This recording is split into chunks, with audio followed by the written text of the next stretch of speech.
baseball. Good evening, everybody. Along with Darrell Cheney, this is Ernie Johnson speaking to you from the Astrodome in Houston, Texas. For tonight, it's the Braves against the Astros. This is the first of a three-game set. Same two teams tomorrow night. Afternoon game on Sunday. Monday is off, and it's back to Atlanta against the Cincinnati Reds on Tuesday night. But first things first, you have the Twirlers. I have the Twirlers. The Braves are going to start out with Rick Fernando Valenzuela, nicknamed, of course, after Fernando, his job last year. He's been pitching great for his 18 shutout innings, and he's hoping to continue that tonight. And the Astros are going to counter with Nolan Ryan, who's been having his troubles early in the year. He's usually a slow starter in spring training, but he had a great spring. Now he's off to a slow start during the season, so the Astros need for him to pick it up, too. Braves are going for their 9th in a row. Stay with us. We'll be back after this message. Darrell Cheney, Ernie Johnson speaking to you from the Astrodome. They've had their meeting at home plate, and you're going to see the umpires nattily attired tonight because their suitcases were lost en route. And we're going to go to the starting lineups right now with Darrell Cheney. Thanks, Ernie. For the Braves, leading off and playing center field, Brett Butler. Glenn Hubbard at second base will hit second. Batting third, playing right field, Dale Murphy. Bob Horner hits cleanup. He'll play third base. Chris Chambliss at first base will bat fifth. Rufino Linares will play left field. He'll hit sixth. Bruce Benedict will catch and bat seventh. Rafael Ramirez, the shortstop, hits eighth. And Rick Mailer pitches, and he bats ninth. For the Astros, leading off and playing second base, Phil Garner. Terry Poole in right field will hit second. Tony Scott to center field. Close-up of Joe Torre. He's done such a great job with this ball club. They had a great spring training, 18-7, and he just kept on playing well. 8-0 coming in. Garner leads it off. He'll be followed by Terry Poole. Garner at 152. No homers, 1 RBI.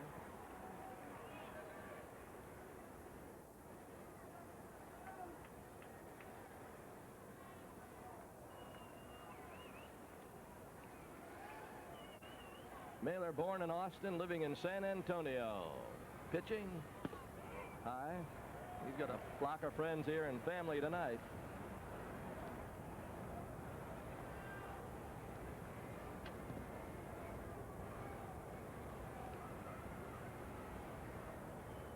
One out. Strike call. Mailer, who has pitched 2 shutouts this year, has a string of 23 scoreless innings going over 2 years. 10-6 career record. Curveball hit into the air in center. Butler makes the play. Garner flies to center. Now Terry Poole, who had a home run in the series in Atlanta, hit it off Steve Bedrosian for one of his hits. He had a good series. Poole at only .211, 1 homer, 2 RBIs.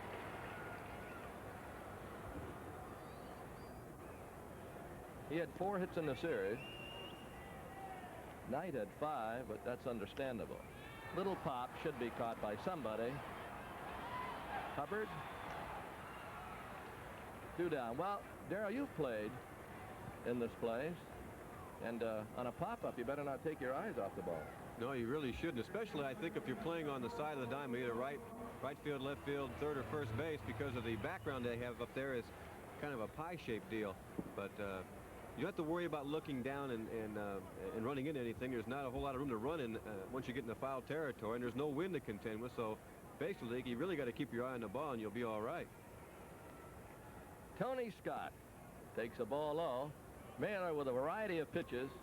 Bread and butter out pitch is a real slow curveball. He throws his curve about 3 different speeds. Now the 1-0. Hit foul. Everyone in the ball club has nicknamed him Fernando, but the way he's been pitching, they might re-nickname Fernando Rick. Might happen. He's had a great year. Well, he had a good year last year. This isn't unexpected.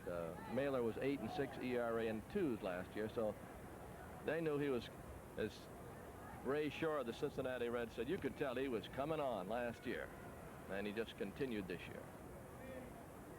1 ball, 1 strike. 2 outs, bottom of the first, no score.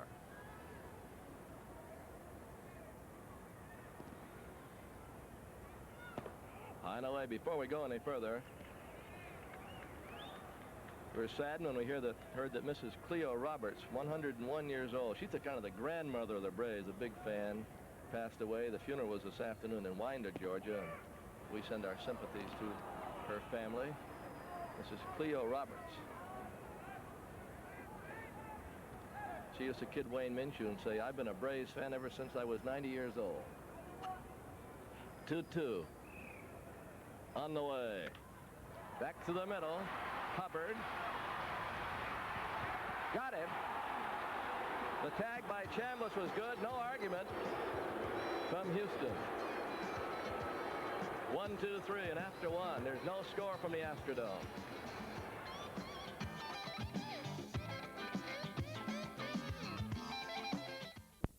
Batting .281. No homers, 4 RBI. Had 3 hits in the series in Atlanta. To be followed by Alan Ashby. A little bit high. I'd like to remind everybody that we have salesmen on duty right now. We'll take your call at 577-9100. That's 577-9100 for any information on season tickets or any other kind of tickets. We have a lot of plans working this year and working very well. While we're talking about it, we want to thank all the fans in the Southeast. They've been so patient, and they've got a chance to cheer a little bit right now, and we're happy for you. We're kind of happy for ourselves, too. It's been a delightful first 8 games this year. Strike call, 2-1. When was the last time you had this much fun for 8 straight days? What a locker room, boy. The guys are loose as shell corn. 2 balls at 1 strike. Mailer. Hit foul past first. And we've got a beautiful homestand coming up, starting off with Cincinnati Tuesday, home for about 2 weeks. Maybe the rest of the teams that will be coming in. Cincinnati for 3, then San Diego for 3, followed by the Pittsburgh Pirates, Chicago Cubs. So West and Eastern teams coming to Atlanta Fulton County Stadium. Mailer with a 2-2. Slow curve, just hung high, 3-2. Ashby's on deck. Richmond-Toledo game, AAA, rained out tonight. 3-2. He got him. Good fastball by Rick Mailer. His first strikeout. Now Alan Ashby. We talked with Gene Elston about it. The fact that he's hitting home runs. And Gene Elston said that Ashby, when he was a youngster coming up, used to lift his front foot up like Mel Ott. But when he came to the major leagues, he was embarrassed to do it. Now we're going to check to see if he's bringing that foot off the ground a little bit more. He is, and he pops on the left field. It might fall for a hit. Little bloop single.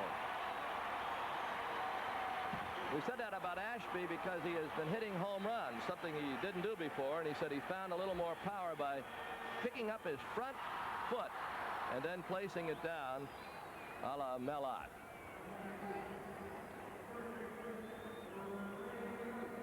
Ashby has hit 3 homers this year, batting over 400 coming in, so it certainly helped him. This is Ray Knight.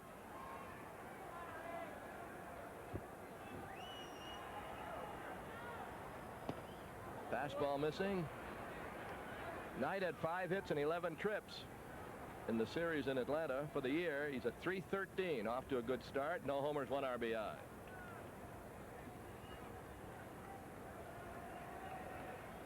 He'll be followed by Art Howe. Throw to first, and Ashby's back.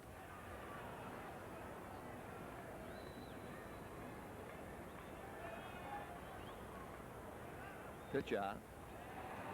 Benedict figuring there might be a hit and run on.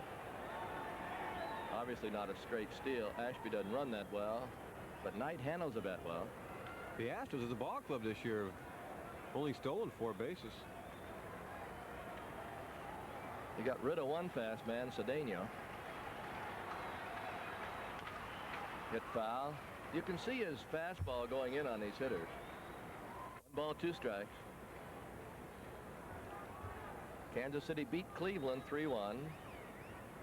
Toronto won again, beating the Red Sox 2-0. Texas beat Milwaukee 4-1. Those are finals. Montreal won, New York won. Third inning National League. Ray Knight from Albany, Georgia. Outfield playing him slightly to right. That fastball in on his hands. Don Leppert makes a nice play at third. That's where he coaches, and Bob Lillis coaches at first. 406 to center, 390 in the alleys. Down the line's about 340.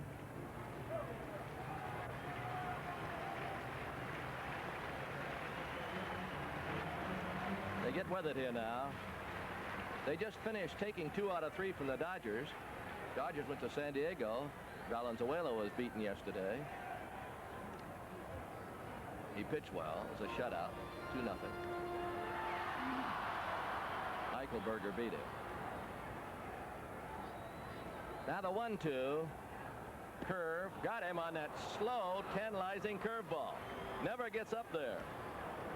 2 strikeouts in the inning for Mailer. Looks like Ray Knight choked up a couple inches to try and make better contact, too. Curveball stayed high to strike zone, but he pulled the string on it so much Knight was way out front. The batter's Art Howe, the dean of this club at 35.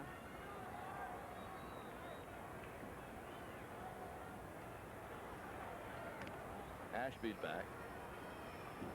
1 hit in the game, a little bloop single, a flare job by Ashby over short.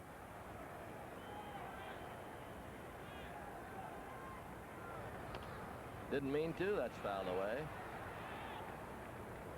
If you just tuned in and wonder who that umpire is behind home plate, it's Joe West. Had to improvise a little bit here as a luggage was lost somewhere along the line of the umpire. There you see Chambliss at first with Ashby. Dickie Thon would be next. We're playing in the bottom of the second. Same time tomorrow night. An afternoon game on Sunday. All on Braves television. And available now to over 20 million households going throughout the country. Also Alaska, Hawaii, and Puerto Rico.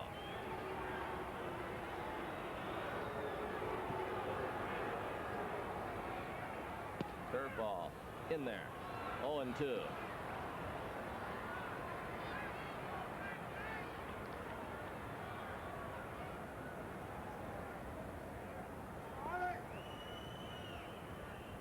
Two away.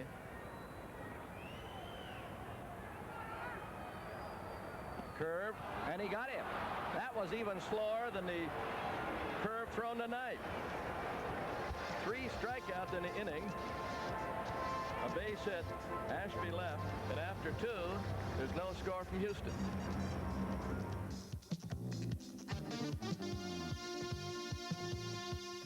It says if the Braves win tonight, and what sounds like a broken record, but they will tie the franchise record for most wins at the start of a season. The 1888 Boston National League team was 9-0 before losing to New York 6-1. So another twist on our fast start this year. I thought 7-0 was a record. I thought records weren't available way back then. The 1-0 outside. I wonder if they have a nice waltz among those records. Oh, terrible. Well, weren't waltzes big back then? Terrible. I mean, you wouldn't know, but terrible. Here's a 2-0. That's a strike. Mailer is 0 for 7 this year.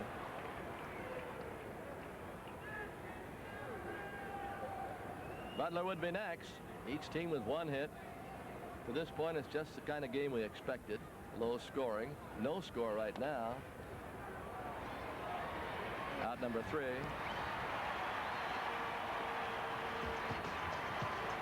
We're going to the bottom of the 3rd. Scoreless from the Astrodome. Gar is here from Ocean Springs, Mississippi. His family's watching back there on the cable. Howard and Judy King from Stockbridge, Georgia. Also out to the Braves game. Had telephone calls from all over the country the last few days. Also from back home, Jerry Sherber from Norcross says go Braves, and we appreciate the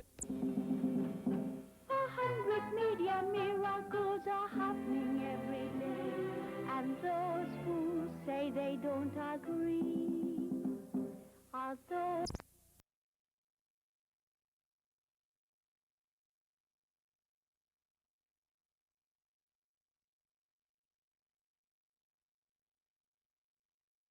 starts to become too much of a drop-off out there, or a hole. So Mailer obviously didn't like it and said, let's fill this hole up. Now he's ready to go.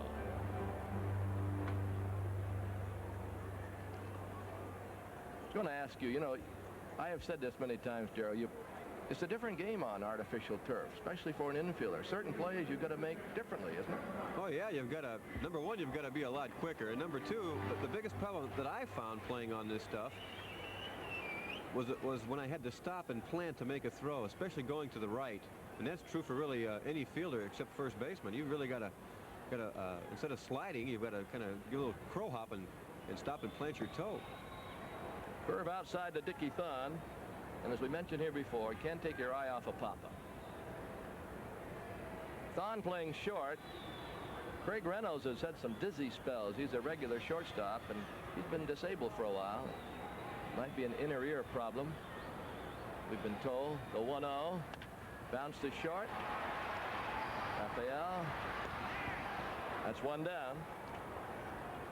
Thon was acquired from California. They traded Ken Forsch up there. He came in at 333, 6 for 18 with 2 RBIs. Now Nolan Ryan.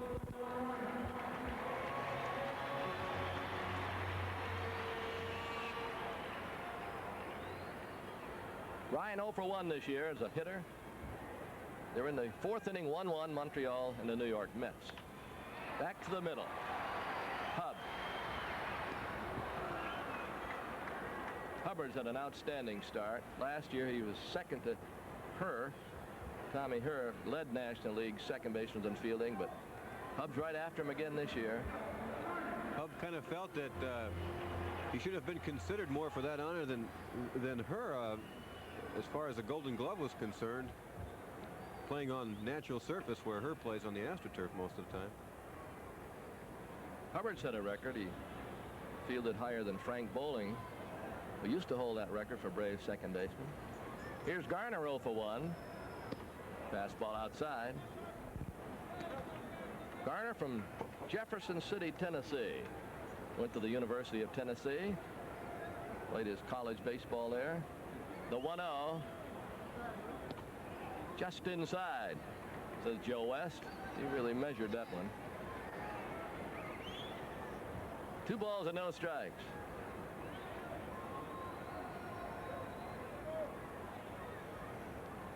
Outside. Our sympathies to the Rick Rhoden family. Rick in particular, he lost his brother, 33 years old, in an automobile accident in Charlotte on Wednesday. That's over, 3-1. Rick went on and pitched a beautiful ball game for the Pirates. 3-1. Fly ball, lazy in the right. Murphy. Quickly through the bottom of the 3rd is Rick Mailer. We go to the 4th, scoreless. 4th. Be followed by Tony Scott. Strike on a curve, 0-1.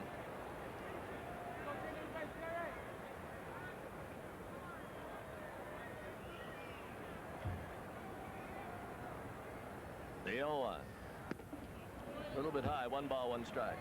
This guy has the only home run the Braves pitching has given up this year. Poole's a good ball player, all-round player, great fielder. Outside, I say that because in 1979 he won 150 games in the outfield with no errors. Tied a record. 2-1.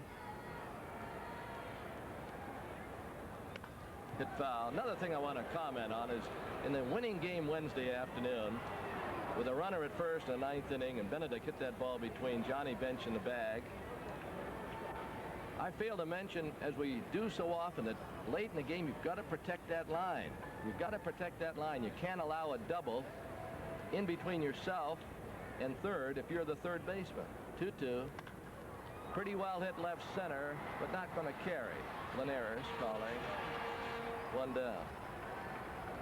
Well, today Ray Shore was in the press lounge, and I mentioned to Ray, and he's a scout for the Reds. I said, you know, in that ball game, Ray, Johnny Bench wasn't over on the line. He said, you know something, Ernie? John McNamara got so tired of balls going through on the other side that this year he decided not to place his third baseman or first baseman that far over to protect against a double. He said, now I'm changed my mind again. I'm going back to the old way because it cost him a ball game. Just to show you how a little movement of one player can cost you. If you're in the right place, if he's over, we might still be playing because he's going to block that ball. We might have lost the game. That's what might have happened. We would have lost it because he would have knocked it down somehow or maybe even thrown Benedict out. As it was, it got by for a double, and Linares scored all the way from first. 2-0 on Scott. Missed with the change, 3-0. Montreal's out in front now of New York. 2-1, bottom of the fifth at New York. Mets have played well. This is a 3-0 pitch. That's a ball. Whoops. I'm with the fans. I thought it was ball 4. It's 3-1. That was the first time Mailer has been behind 3-0 tonight. Let's see if he can come back.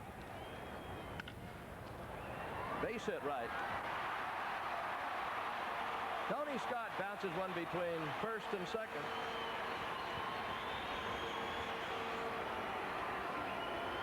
Now Jose Cruz. 2 hits now for the Astros. The Braves have 1. Cruz struck out in the second inning.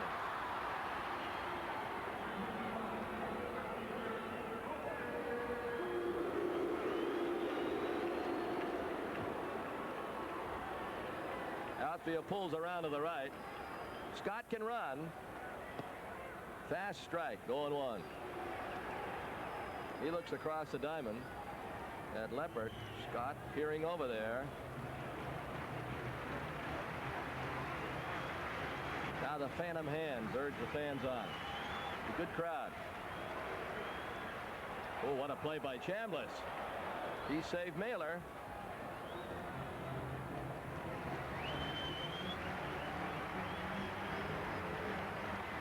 Well, this is shaping up to be one of those ball games where it might be a one runner. I wouldn't be surprised to see him move those runners out there.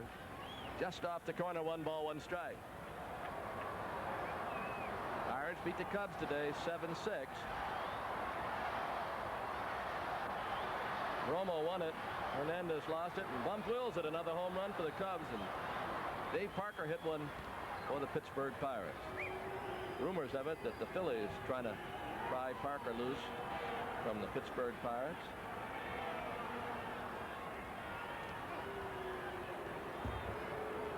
One ball, 1 strike. Kind of funny, ever since that rumor started, Parker's been swinging a hot bat with a couple of home runs.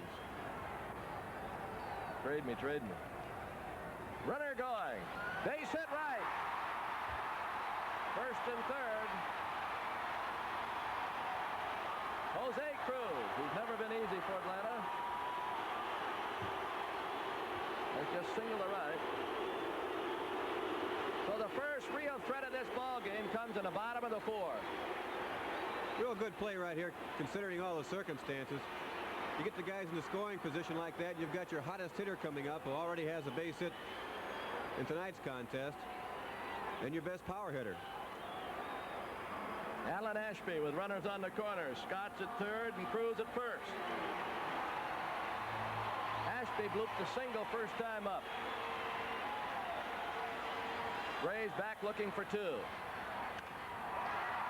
Left center field. Butler can't make it. 2 runs are going to score.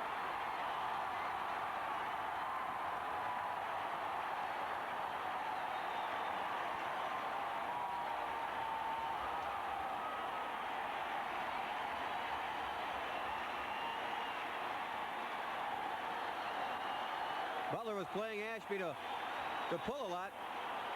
He hit the ball in left center field gap, no doubt about it.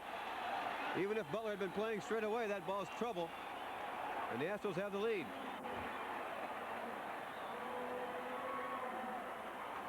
Now the batter, Ray Knight, as Benedict goes out to talk it over with Mailer.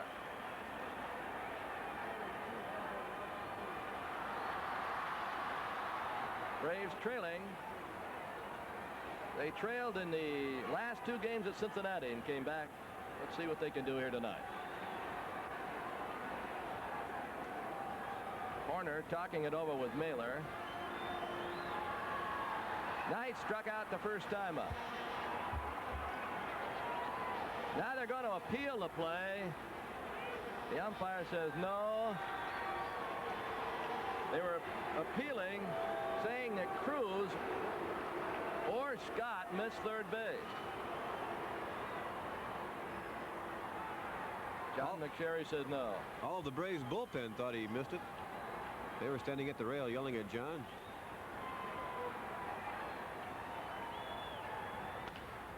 Bouncer short. He may have had a play at third, but he took the sure out. Ramirez looked to third. That was almost suicide by Ashby. Now Art Howe.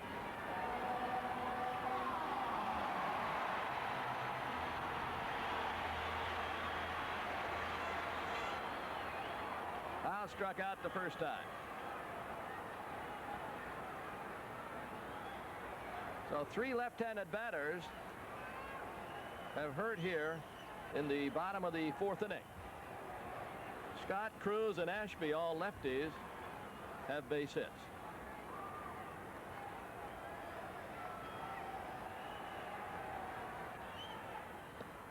Slow curve, 0-1.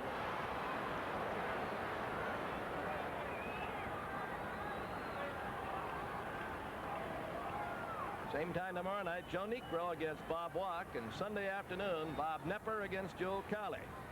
Monday's an off day. The 0-1. Look out. Benedict made a great play. In fact, he went after it in an odd way. Somehow came up with it. I'll bet you Benedict would have made a good goalie in hockey. Got a lot of hockey moves. I talked to Bruce about that. He would have told you I should have shifted my feet out, got in front of that. Kind of surprised him, it appeared. 1 ball, 1 strike. Curve, pop, foul out of play. 1 ball, 2 strikes. 2-0 Houston. They put together 3 hits here in the bottom of the 4th. The Braves have 1 hit off Ryan.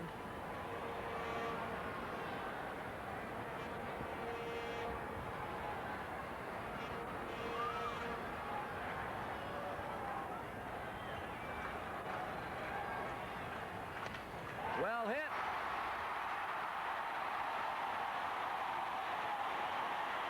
That might be close at second.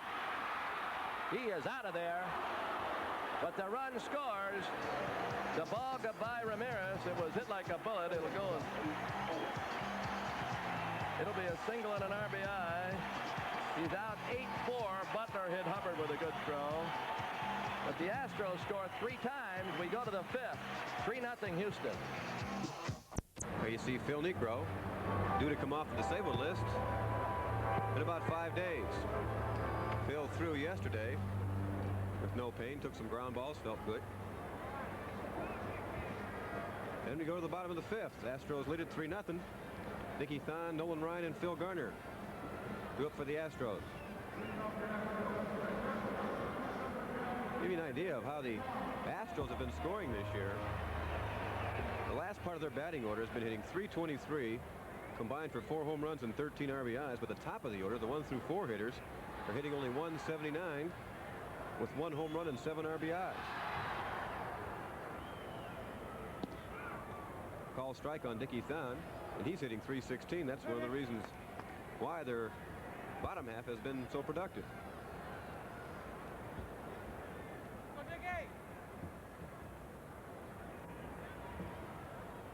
Big curveball, swing and a miss. 0-2. Mailer hasn't walked anyone while striking out 3. The Astros have 5 hits, the Braves 1. That one hit by the Braves was an infield single by Bruce Benedict. Slow curve, call strike 3.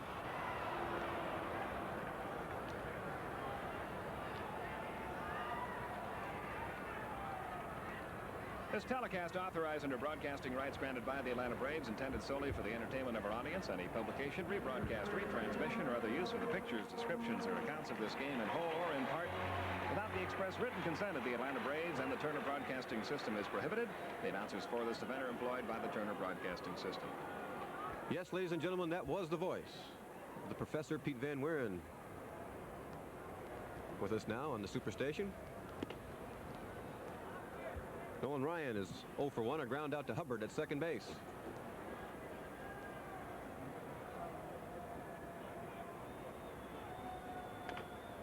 Little chopper out in front of the mound. That's a base hit. Nothing really Mailer could do about that. Following through is his delivery off to the left side of the mound, and Horner playing way back. Well, that's a base hit that you're exactly right on, Darrell. There's nothing he can do but get there as quickly as you can. He threw off the wrong foot, didn't get too much on the throw. Ryan doesn't run too badly. Gets down that line in pretty good shape. Sure does. Base hit number 6 by the Astros. Here's Garner. 0 for 2, 2 flyouts. Manager Bill Verdon kind of likes this fellow leading off. Swing and a miss on a curveball.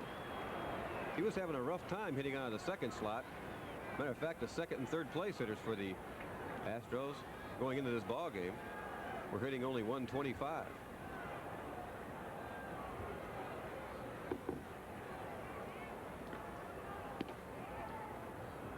Fastball misses outside, 1-1. Garner now hitting 143 on the season. There you see some activity beginning in the Atlanta bullpen. Larry McWilliams, the left-hander. Preston Hanna, the right-hander. Fastball on the outside part of the plate, 1-2.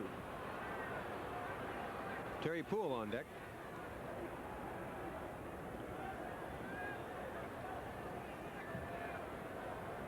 Astros have 4 wins.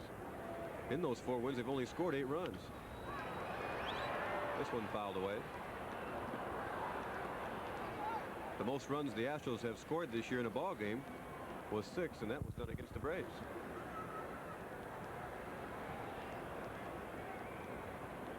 Memorized all those stats. Very good. 1 ball, 2 strikes. There's that big slow curve, just misses inside, and the count's even at 2-2. Pirates beat the Cubs today 7-6. They're in the bottom of the 6th at New York. Montreal leading 3-1. Ground ball, base hit left field.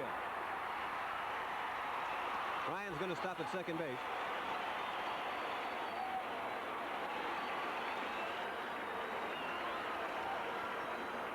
So Garner has his first hit of the evening. Really been a couple of seeing eye base hits in this inning. That little dribble down the third base line, and this one just between Horner and Ramirez. It marks, by the way, the first base hit for Phil Garner against Atlanta pitching in 13 at-bats against the Braves this year. Yeah, he's been off to a slow start. There's Bob Gibson going out to the mound. I don't believe Bob is going to be the man that makes pitching changes.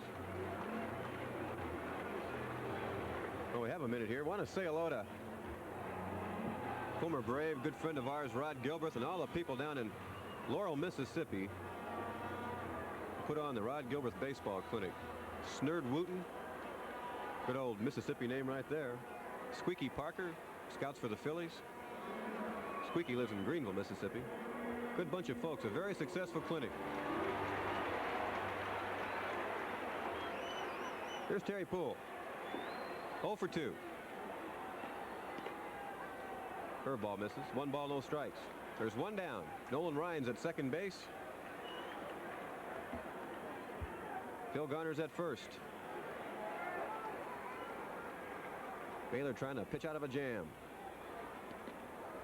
Straight changeup misses. 2 balls, no strikes. Rick's upset with himself. He doesn't like the fall behind hitters. He hasn't hardly done that this season.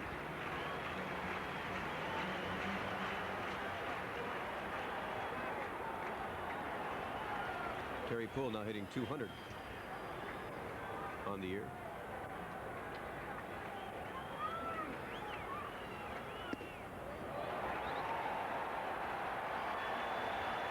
There you have your runners. Nolan Ryan at second base. Phil Garner at first. And there's Terry Poole in the driver's seat. Count is 3-0. Tony Scott's on deck.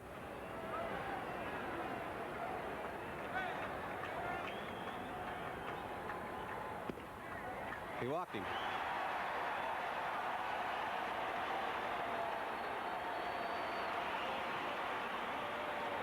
So that loads him up for Tony Scott, and also brings Joe Torre out of the dugout,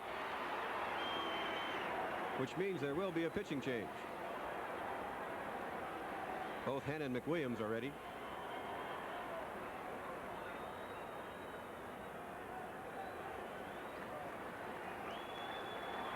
Rick Mailer gets a nice round of applause, and it's going to be Larry McWilliams coming in to pitch. And while Larry comes in and gets ready, let's pause for this commercial word.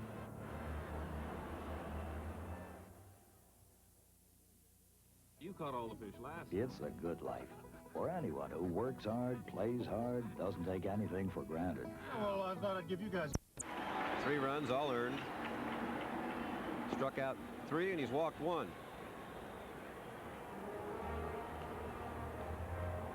So Larry McWilliams called on by manager Joe Torre.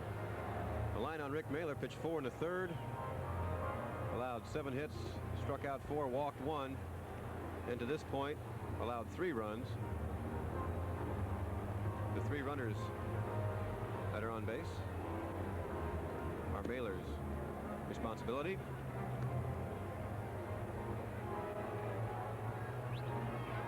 And Tony Scott steps in. Tony Scott thrown out by Glenn Hubbard on a fine play in the 1st inning, and he singled and scored in the 4th. He's 1 for 2. Batting average at 184.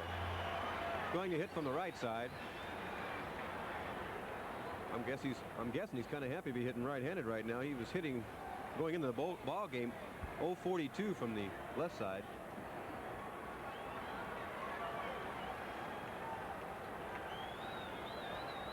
McWilliams is going to work from the stretch. There's 1 down.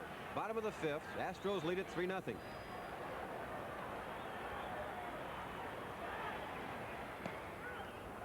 Fastball on the outside part of the plate. It's a key spot in the ballgame right here. If Larry McWilliams can get out of this inning with no further damage, Braves might be able to bounce back again. The 0-1 misses. It's 1-1. Yeah, double play ball right now would be mighty sweet.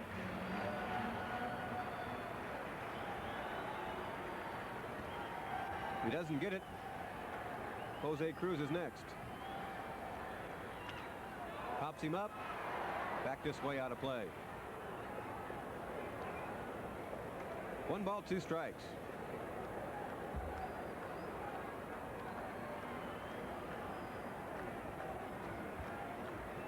Nolan Ryan allowing 1 hit.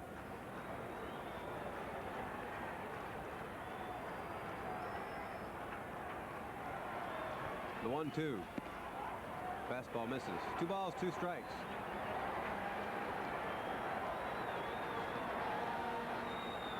Braves outfield swung around to the right. A lot of room in left center for Tony Scott. And the Braves are not that deep. Time's called.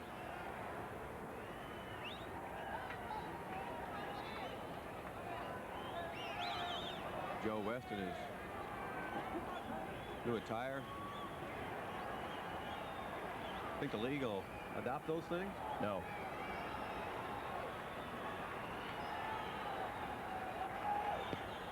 Two pitch, just down low. And the count goes full. 3 balls, 2 strikes.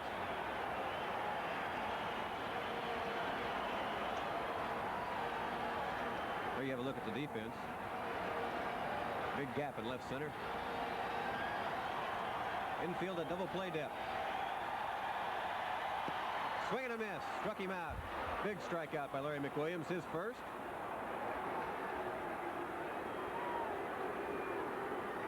And there's 2 down. And here's Jose Cruz. Well, half the task completed. Manager Joe Torre, of course, would have loved to have had a double play ball right there, but his second best choice was go ahead and strike him out or pop him up, because you have the advantage throwing against a left-handed hitter. Jose's 1 for 2, a strikeout and a single. He's also scored a run. Drive, deep right field. Murphy back to the track. He's got it. A little bit of a scare, but Larry McWilliams comes on and does the job, retiring the 2 men he had to. And the Braves get out of it. And at the end of 5, the score remains Astros 3, Braves 0.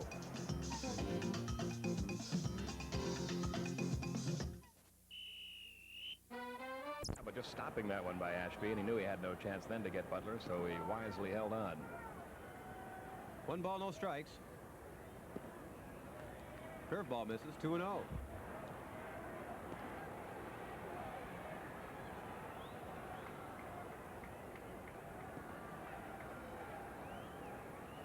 Dave Smith throwing in the Astro bullpen now. Ground ball right side. Garner. 4-3. Butler goes to third. 2 down for Daryl Murphy. It's Dave Smith working now in the Houston bullpen. He had pulled a muscle or something a few days ago, hadn't he? Yeah, I'd heard he might not be able to pitch in this series. I'm kind of surprised to see him up throwing. Murphy's 0 for 2, a pop-up and a ground out. Now hitting .276.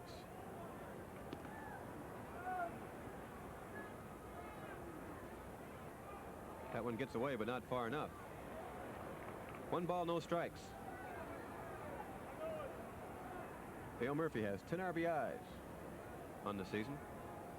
This would be a nice place for number 11.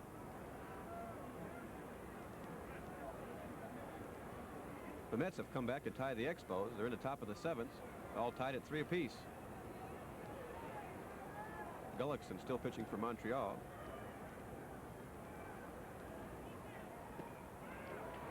Curveball, call strike by Joe West. Falcone started that game for the Mets. Yankees off and rolling, 7-0. They lead the Tigers. Detroit batting in the bottom of the 2nd. Down low. Two balls, 1 strike. Good look at Brett. There's 2 down here in the top of the 6th. Braves have scored 2 to close the gap to 1. They have 3 hits. Astros have 7. That one bounces by him. Wild pitch. Butler scores. We're all tied up.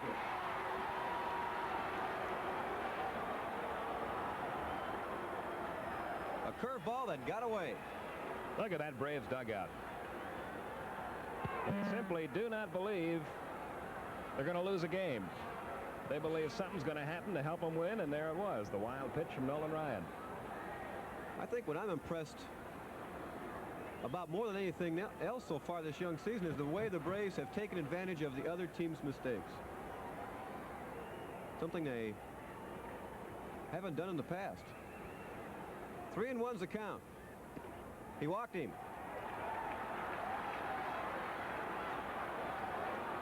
So Nolan Ryan having a shaky inning. His second walk.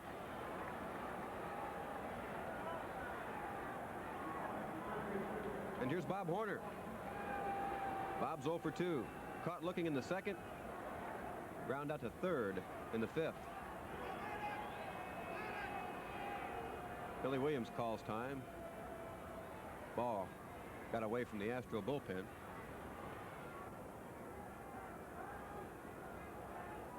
A lot of folks thought it was a fan yelling timeout over there. It was Billy Williams.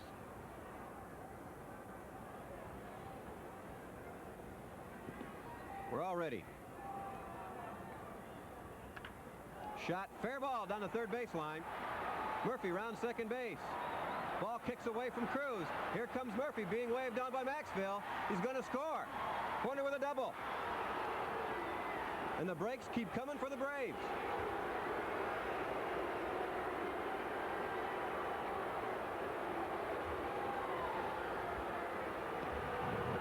Well, it's one thing to hit the ball hard, as Bob Horner did, but it's another thing when you get a break like this. See how that ball caroms right off the corner of that wall down beyond the Atlanta bullpen. Because of that, Dale Murphy was able to score. Had that ball taken a clean bounce off the wall, Cruz would have been able to get it back to the infield and hold Murphy at third.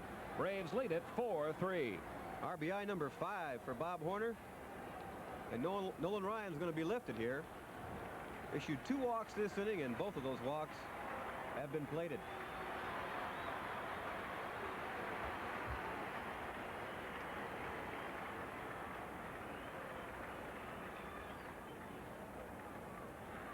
And while Nolan leaves and Dave Smith warms up, we're going to take a break for this commercial word. Canon presents a new camera. John, I'm working. Can I have my camera back? Just one more. It's Canon's new AE1 program. This new Canon A1 program's super. Just one more. No matter how tough the light, the new program mode makes it easy to shoot like a pro. Here, get to work. The new AE1 program. Draw in the ball. So advanced, it's simple, and more of both.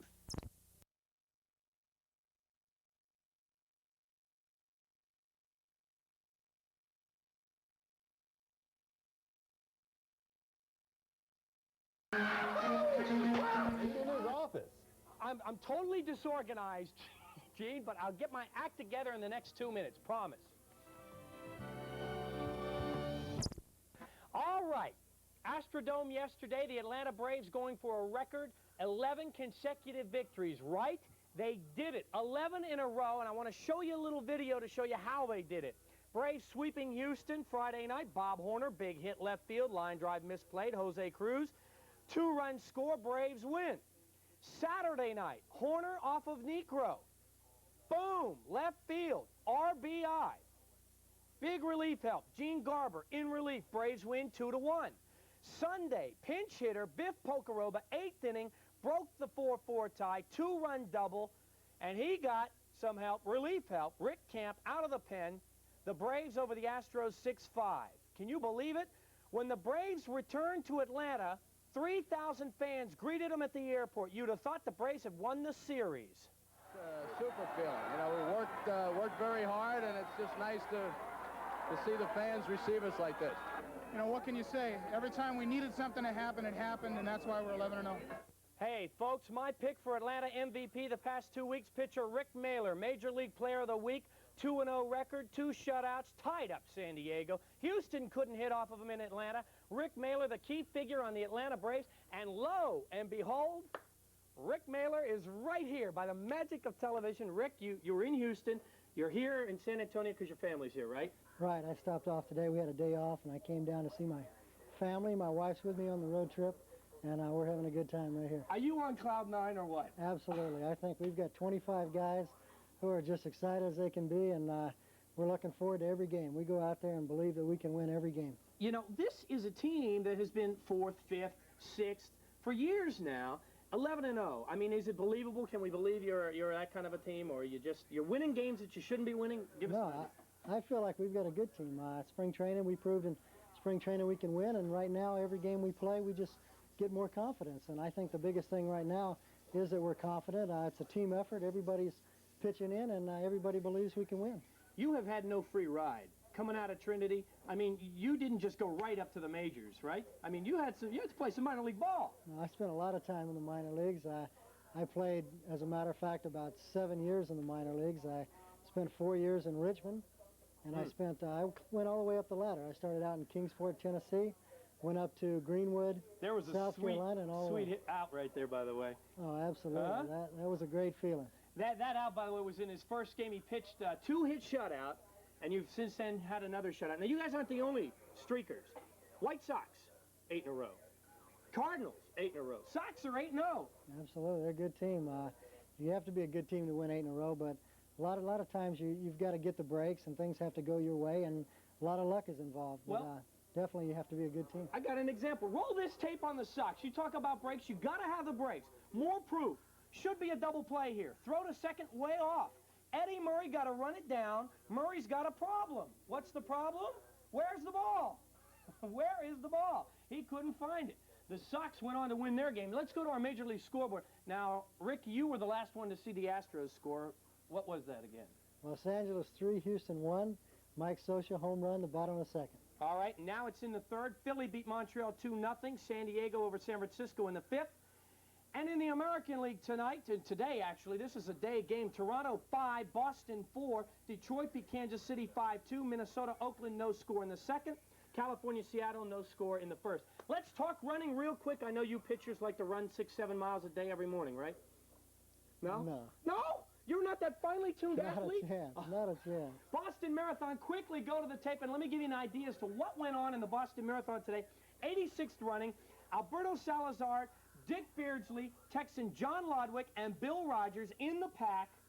As they got up to Heartbreak Hill, folks, it was down to Salazar, Beardsley, Lodwick. Rogers had dropped out.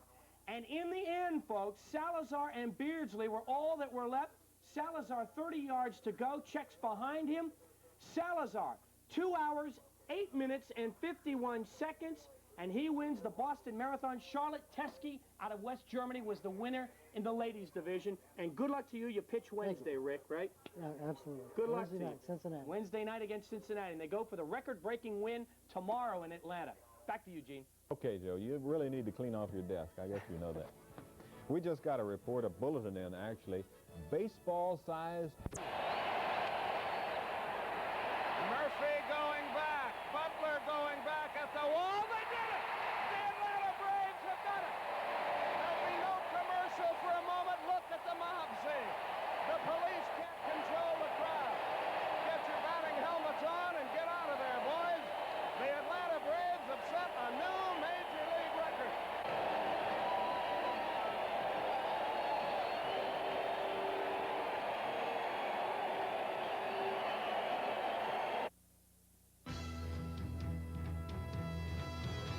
You to Atlanta Fulton County Stadium, where last night the Braves set a Major League record for most consecutive wins at the outset of a season.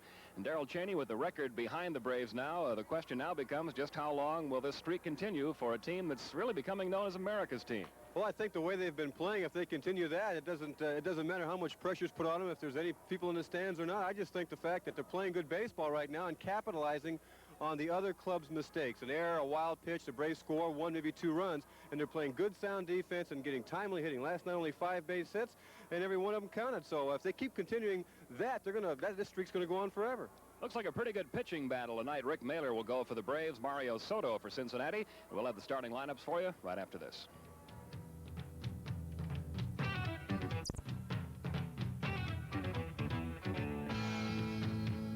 Base tonight and bat 7th. Mike O'Berry doing the catching, hits 8th, and Mario Soto, the record of 0-2, is the pitcher. For Atlanta, pitching Rafael Ramirez at short, and on the mound, right-hander Rick Mailer, a record of 2 wins, no defeats, an earned run average of 1.21.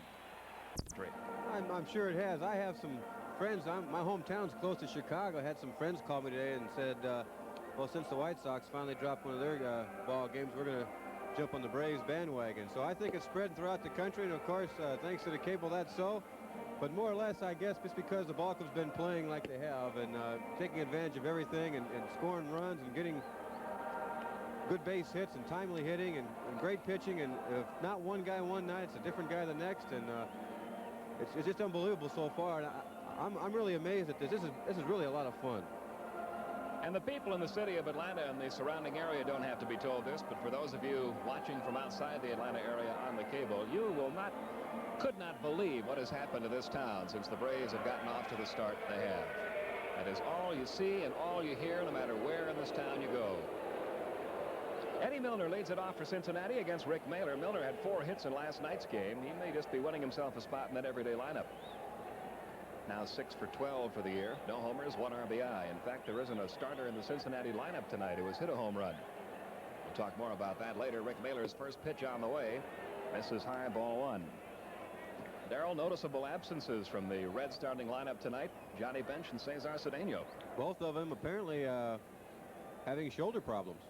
Here's the 1-0 pitch, and that's a strike in the inside corner. It's 1-1.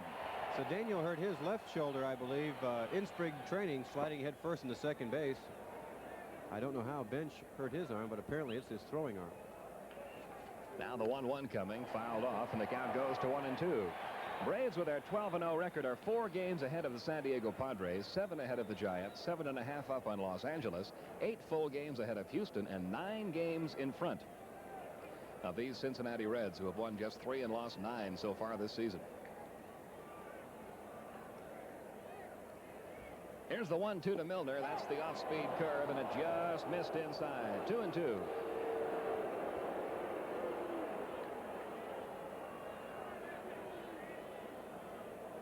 Another good crowd on hand. Not quite as many as we had here last night, but a good turnout nonetheless. Now the 2-2 coming. That's fouled back off the screen. Still 2-2 on Eddie Milner. He'll be followed by Dan Dreesen and then Ron Oster. Rick Mailer had said after his last start in Houston, when he pitched 4 1/3, that he felt he had as good a stuff as he had his first 2 starts. He gave up 7 hits, but he struck out 4, only walked 1. A couple of those hits were the old blooper and off the handle type jobs. So he's been feeling strong all year. Here's the 2-2 now to Milner. This one's popped up, foul territory, third base side. Bob Horner with plenty of room, and there's out number 1. Milner fouls out to Horner. 1 gone here in the top of the first. First baseman Dan Dreesen will be stepping in. Dreesen batting .238. No homers, 4 runs driven in. Elsewhere in baseball today, 1 game in the National League this afternoon. Montreal beat the Phillies 5-2. Steve Rogers beat Steve Carlton. Carlton now 0-4 for the year. In the American League, Detroit over Kansas City 4-1. Oakland beat Minnesota 5-2. And the Phillies record now 3-9. First pitch on the way from Mailer to Dreesen. Line into center field. That's going to drop in for a base hit. Dreesen reaching with a 1-out single here in the top half of the first. Bringing to the plate second baseman Ron Oster. Oster at .275 for the year. No homers, 4 runs driven in.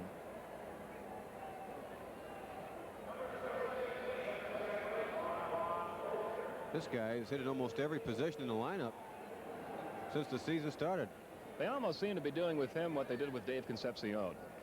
They've batted Concepcion everywhere from leadoff down to the number 8 spot. He's hitting cleanup tonight, but Oster has been used similarly by John McNamara. That's well hit to right, but right at Claudel, and that's out number 2.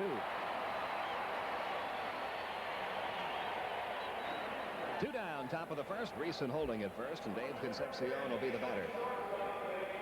Concepcion hitting .295. No homers, 5 RBIs. You hear the reception for Concepcion here. I think that's basically because he has been quite public with his statements that despite the good start of the Braves, they won't be in the race by the end of the year. There's Mailer's pitch to him, and that's over at the knees for a called strike. Although after last night's game, when the Braves broke the record, winning their 12th in a row, Concepcion said he had no comment. May have learned a lesson there. 2 down, a runner at first. Mailer looking Dreesen back a little closer to the bag.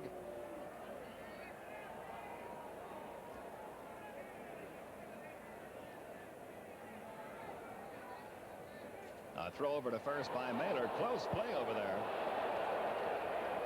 Dan Dreesen just did get back. Chambliss holding him. Now the 1-strike delivery. Curve grounded deep in the hole to short. Ramirez goes to second in time for the force on Dreesen. And that's it for Cincinnati. In the first, no runs, 1 hit, they leave 1 at the end of the half inning, no score. Right fielder Larry Bittner leads off inning number 2 for the Reds, batting .286, no homers, no RBIs. Hasn't played that much. I think last night was his first start of the year. Mailer's pitch on the way, hit right back up the middle. Glenn Hubbard can't get to it. Base hit center field for Bittner. Hit number 2 off Rick Mailer. And that'll bring up the left fielder, Mike Vail. Looked like he chalked this one up. See if he hit it with a good part of the bat. I think he hit it right on the end. Kind of just squeezes by Hubbard there. Mike Vail getting a chance to start tonight, hitting .313 for the young season. No homers, 2 RBIs. He's a player that really wants to be an everyday player. But the last few years, he's earned that reputation of a good pinch hitter and backup type player. Hasn't really had a chance to play that much. Gets his chance tonight with both Cedeno and Bench out of there. A lot of folks in the game think that this fella can really hit, but what's holding him back right now, and he's been working on it real hard, especially in spring training this year, is his defense. 1 ball, no strikes, nobody out, no score. Top half of the second. To shallow right field, Claudell Washington loping in, and he takes it for the out, 1 down.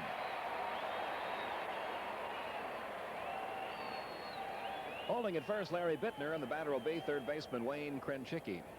Krenchicki, a 200 hitter for the season. No homers or RBIs. Out of the Baltimore organization, acquired from the Orioles just before spring training began for pitcher Paul Mosco. Last year hit .179 at Rochester, .214 with the Orioles. From Trenton, New Jersey. 1 ball, no strikes.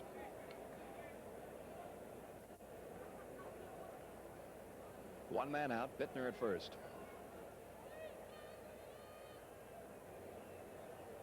Couple of games underway in the American League. Toronto at Milwaukee. It's 2-0 Brewers after 3.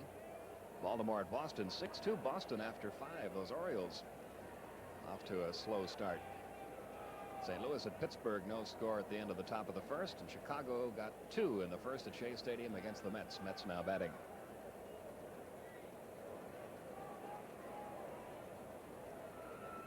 (2-0) the count on Wayne Krenchicki.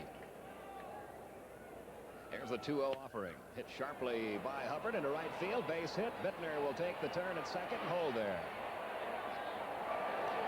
Hit number 3 off of Rick Mailer. And the Reds with a threat going here in the second. Runners first and second, just 1 out.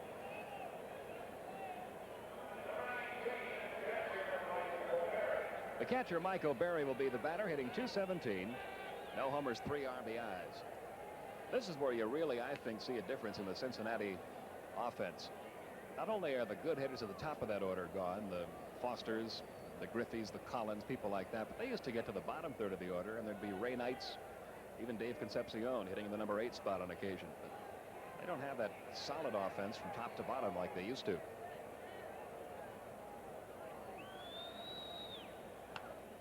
That's fouled back, the count 0-1.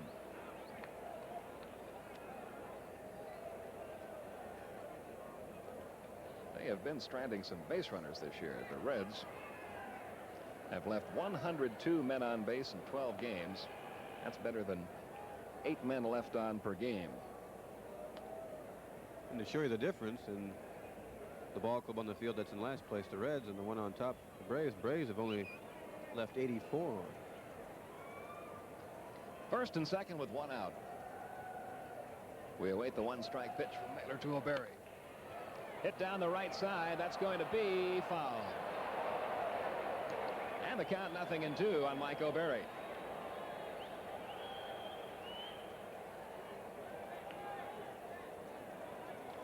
The runners return. Krenchicki back to first. Bittner back to second. Same 2 clubs here tomorrow night. We do not televise tomorrow night's game, but we will be back with you Friday night for the opener of the series with the San Diego Padres. Padres playing good ball. They've won 7 straight.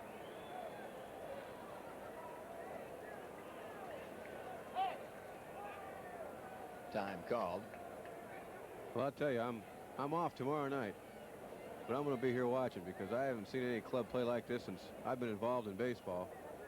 Win or lose tonight, this Braves club has been so exciting. Every opportunity a guy can get to come to the ballpark, you got to take advantage of it. There's the 0-2 delivery, missing outside. And the count goes to a ball and 2 strikes on Mike O'Berry.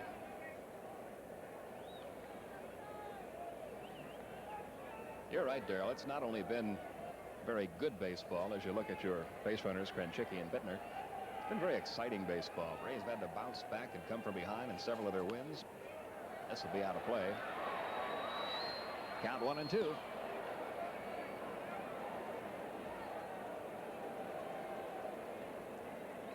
We're in the top of the second, no score.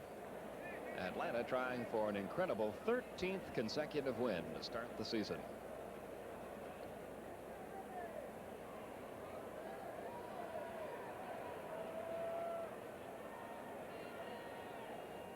the 1-2 pitch now to Mike O'Berry. Here it comes. That missed inside, 2-2. Doesn't it seem kind of funny to you, though? Every time the Braves win another ball game, someone comes up with another statistic a year farther back that the Braves have to catch or beat to record yet another record. It We're really, back to it really is something funny. now, We're back aren't to we? the 1880s now, back when the ball was so dead. I thought they just fished back in those days. 2-2 the count.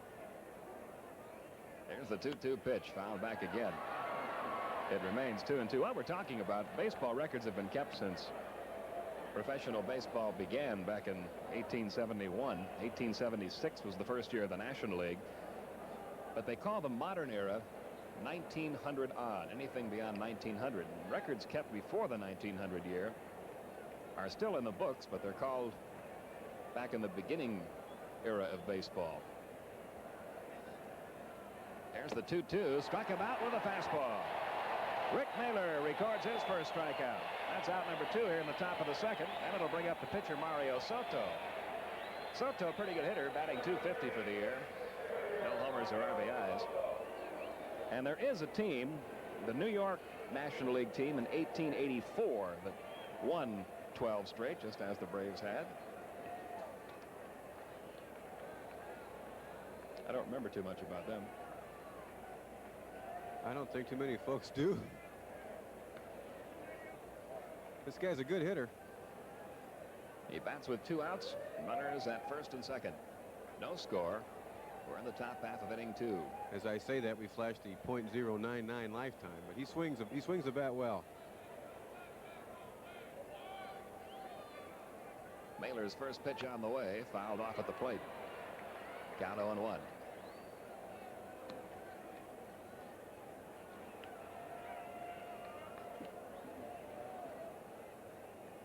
Three hits in the game for the Reds off Mailer. Soto struck out the side, facing the Braves in the bottom of the first.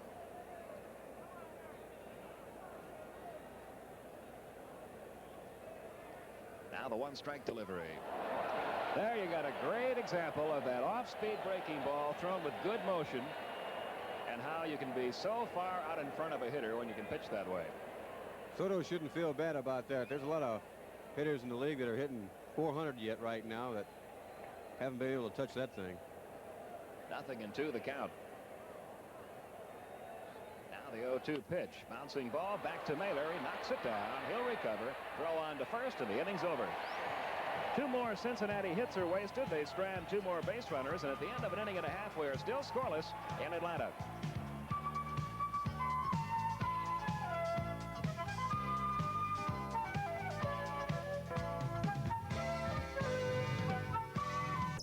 Fulton County Stadium, no score. Top of the order due up for Cincinnati. Eddie Milner, Dan Dreesen, and Ron Oster against Rick Mailer. Mailer hurled shutouts in each of his first 2 starts. 1 against San Diego, 1 against Houston. Milner fouled out to the third baseman his first time.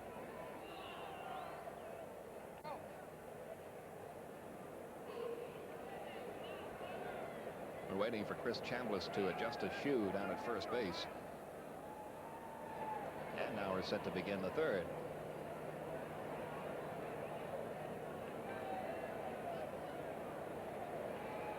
And the pitch on the way to Eddie Milner. He takes a strike in the outside corner.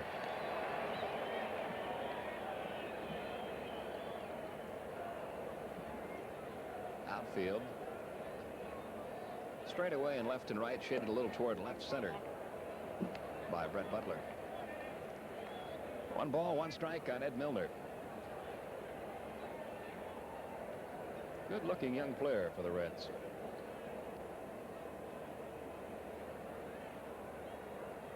Here's the 1-1 pitch. It's fouled back. It's 1-2. Milner last year hit .287 at Indianapolis with 3 home runs, 42 RBIs, 26 stolen bases. Cousin of John Milner, a former Brave.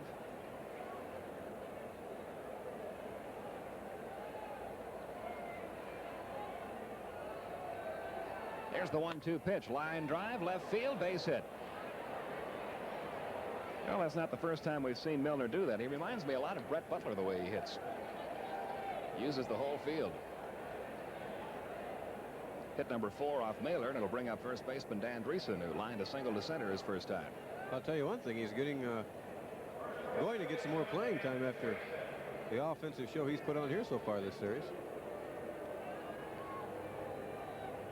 Nobody out here in the third. There goes Milner. The pitch line to third. Horner's got it. This will be an easy double play.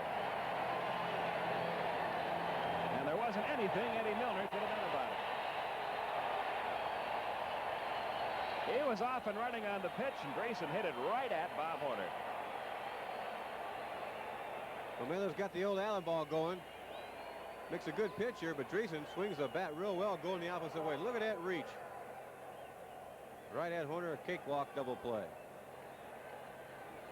So the base is empty now with 2 outs. Ron Oster, the batter. Oster fly to right his first time.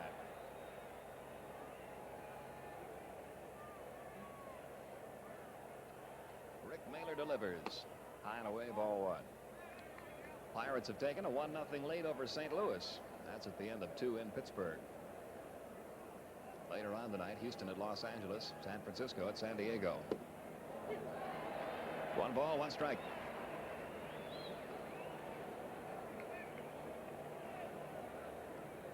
We're in the top of the third, no score. And the 1-1 pitch coming, fouled away. Well, we've got so many messages here, we'll never have time to get them all on, but we do want to pass along a few. We thank the Timeout Lounge down at West Palm Beach for their telegram today. Glad business is still booming there. The Lot Tackle Marina at West Palm Beach, also big fans of the Braves. Here's the 1-2, inside 2-2. Boys in Caldwell, local rock group, currently playing at Penrod's. Hope the Brave streak will continue. Now the 2-2 pitch, line drive, right center field. That's going to fall in for a base hit. Caudell Washington will get it back to the infield. That's 5 hits now off Mailer. And this is kind of a excellent picture of just what's been happening to the Reds this season offensively. They've been getting some base hits, getting a lot of base runners. But look how they've out-hit the Braves 5-1 here. We're only in the third. And yet the score is still 0-0. Last night, out hitting the Braves 9-5. They're just flat out leaving too many runners on base. They're not getting that clutch hit when they need it. Concepcion hit into a 6-4 force play his first time up.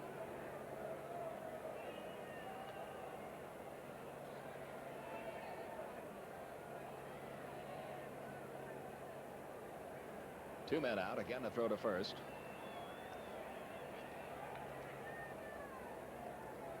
And Scott Smith up in Greenville, South Carolina. Your sister Suzanne did not forget your birthday. A belated happy birthday to Scott.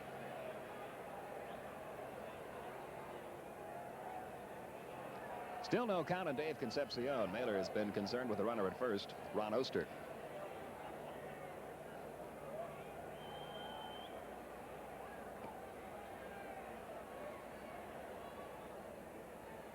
The look over by Mailer. And the pitch to Concepcion inside for a ball.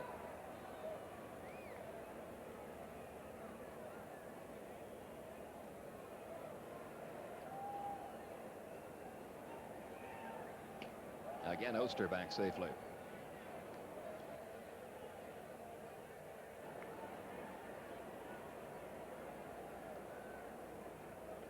Now Mailer stepping off as the hitter Concepcion steps out of the box. Again a throw to first, and again Oster back.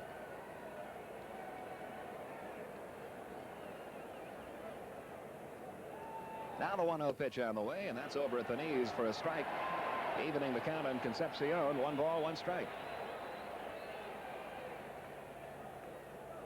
Concepcion, a lifetime .271 hitter.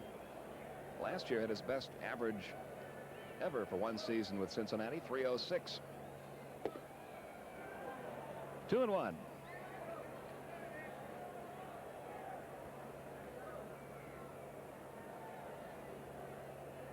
Larry Bittner waits in the on-deck circle.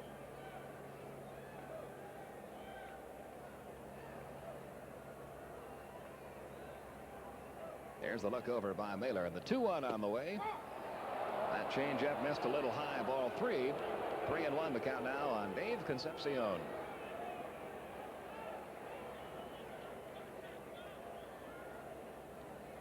Davey considered by many to be the premier shortstop in the National League.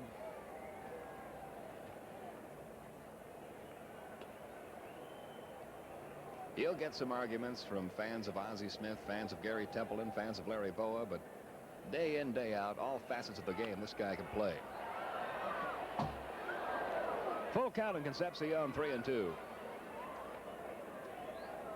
One thing that makes Concepcion stick out from a lot of other shortstops offensively especially is the fact that he has gotten the big base hit in clutch situations. In his career he's driven in a lot of runs for a shortstop, and I think that when knowledgeable baseball people look at shortstops, that's why he sticks out more than most, because of his offensive ability to drive in runs. Full count on Concepcion with 2 outs. Oster will be taking off. Mailer stepping off the rubber. Now Concepcion steps out.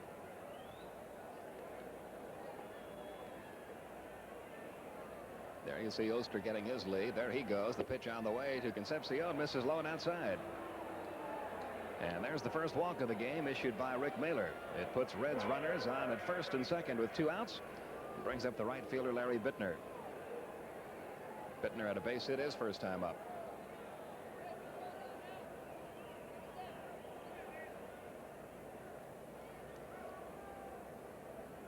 Bittner, one of the few remaining players in the major leagues that first came up with the old Washington Senators. Played a little bit with them in 1970 and 71. Then moved with them to Texas, went to Montreal for a while, to Chicago's Cubs for a while, to Cincinnati last year. Most of his major league playing time has been with the Cubs. Change up for a strike in the inside corner, 0-1. Bittner, the only free agent ever signed by the Reds through the re-entry draft system.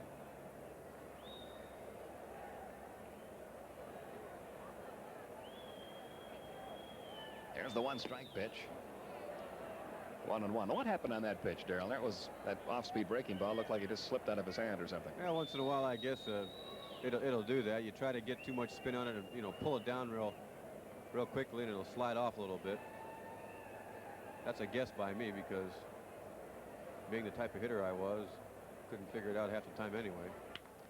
That's pretty well hit to right field. Claudell Washington looks up, and this one is going to be out of here. A 3-run homer by Larry Bittner, and the Reds jump on top 3-0. For Bittner, his first home run of the season and his first 3 RBIs of the year.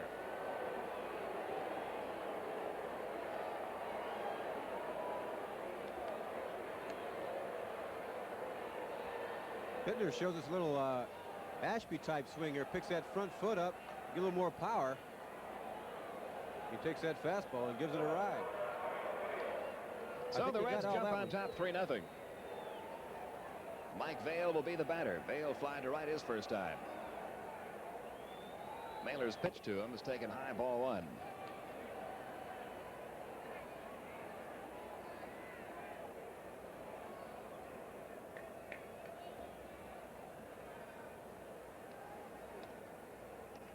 One ball, no strikes, 2 outs. 3 runs are in here in the third. Outside, 2-0. That is only the 2nd home run given up by Braves pitching this year. The first off Rick Mailer. That's remarkable. We're in the 13th game of the season. That's well hit to center. Coming hard, Butler. It's going to drop for a base hit. Vail is 1 for 2. And the Reds hitting the ball pretty good in the early innings against Rick Mailer. That is their 7th hit of the game. And it will earn Rick a visit from pitching coach Bob Gibson. We also see some stirring in the Braves bullpen. And let's see who we're going to have throwing out there. It'll be Preston Hanna. In this inning, Eddie Milner opened it with a single. Dan Dreesen then hit the ball sharply, a line drive that was turned into a 5-3 double play. Oster then singled. Concepcion then walked. Bittner then hit the 3-run homer, followed by the Mike Vail single to center. There you see Preston beginning to throw in the Braves pen. The batter will be Wayne Krenchicki, who singled his first time up.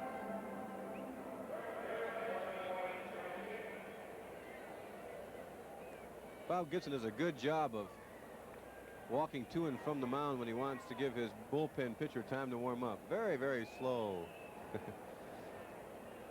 There's the stretch and the pitch to Krenchicki. That ball's well hit to right center field. Back goes Brett Butler to the warning track. He makes the running catch on the track to end the inning. Krenchicki gave it a ride, but Butler got to it. The inning's over. The Reds, though, take the lead on Bittner's 3-run homer. And at the end of 2.5, our score, Cincinnati 3, Atlanta nothing. Oh, friendly chat out there. The pitcher, Rick Mailer, looking for his first base hit of the season.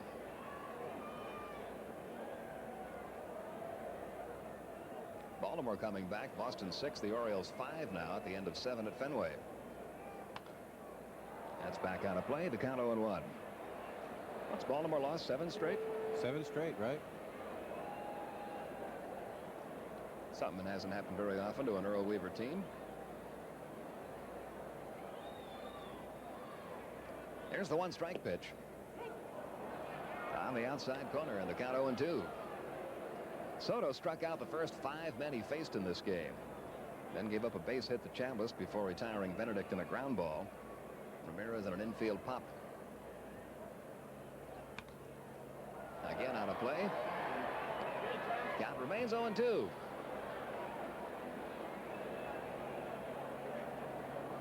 Top of the order, Brett Butler in the on-deck circle.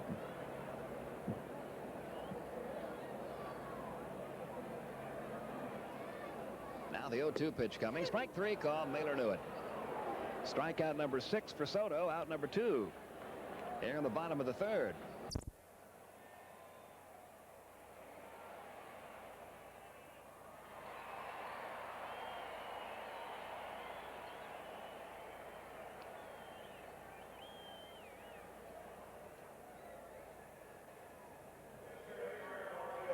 Michael Berry leading off the top of the 4th for the Reds. Hit the first pitch high in the air to right field. Claudell Washington pulled it in for out number 1, and now Mario Soto, the pitcher, will step in. Soto was thrown out pitcher to first his first time. 3 runs, 7 hits for the Reds. No runs, 2 hits for the Braves. We're in the 4th. The 3-run lead by the Reds represents the biggest lead anybody has had over Atlanta all season. Braves have twice before rallied from 3-run deficits to win. 1 ball, no strikes.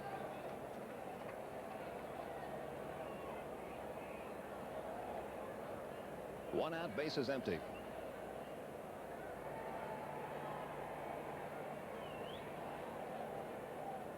And the 1-0 pitch on the way, taken at the knees for a strike. 1 ball, 1 strike. You saw Frank Pulley making a line with his foot there. Soto's right on top of the plate. Look at that. There's the 1-1. 1-2.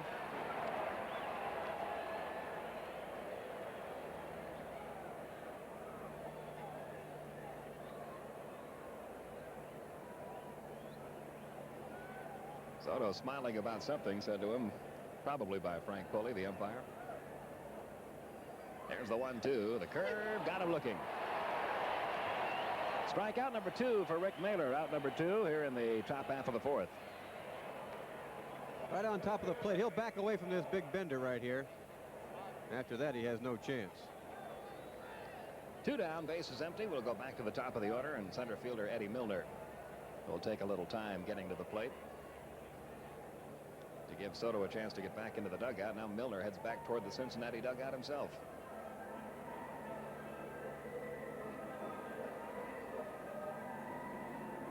I guess he had the wrong bat in that on-deck circle. He's going back to get the right one.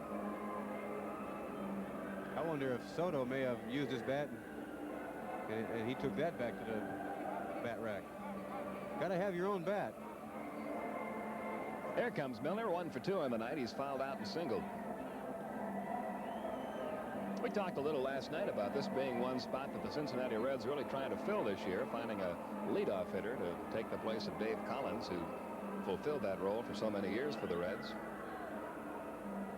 They've tried several people in the leadoff spot. Milner been the most effective so far. He bats with 2 outs and the bases empty here in the 4th.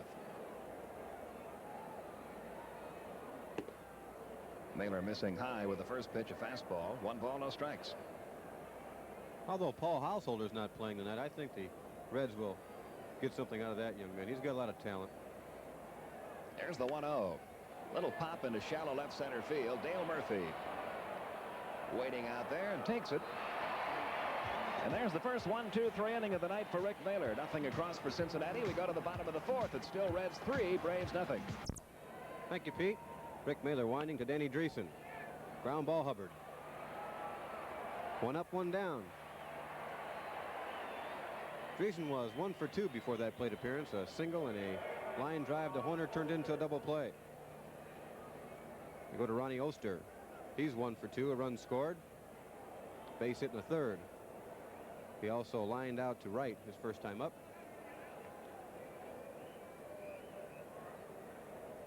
Currently hitting .283. 3-0 Cincinnati. Right at Chambliss. 2 up, 2 down. Then we go to Concepcion. That play is not as easy as Chris Chambliss makes it look down there at first. He makes almost everything over there look easy, whether it's hit to him, to his left, or to his right. Concepcion, another round to booze. Dave is 0 for 1. He walked and scored in the 3rd.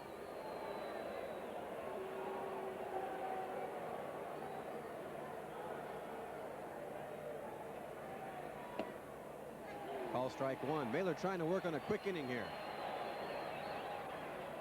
That was his 4th pitch. Larry Bittner on deck.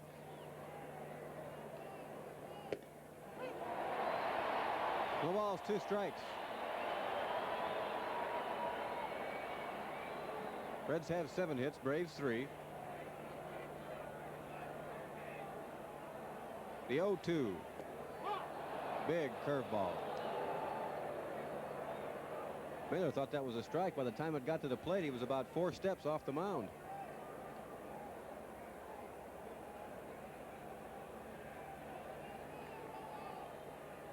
Another one, swing and a miss, struck him out. So a 3 up, 3 down inning for Rick Mailer, his second 3 up, 3 down inning in a row. And at the end of 4 1/2, it's the Reds 3, Braves 0.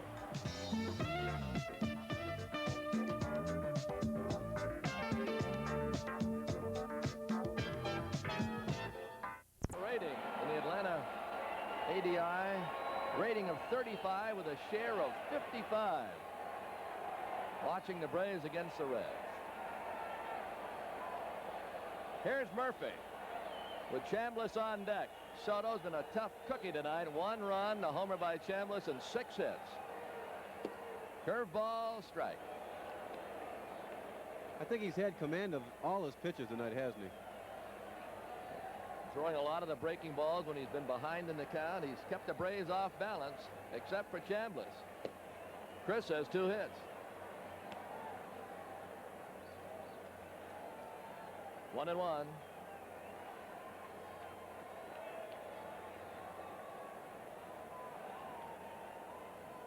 Here it is. Outside, Chambliss got the only hit off Soto in the final appearance by Soto against the Braves in Cincinnati last year. He pitched a 1-hitter. Chambliss had a single. 2-1 on Murphy. He is struck out and grounded out. On the way. A little bit high. 3-1.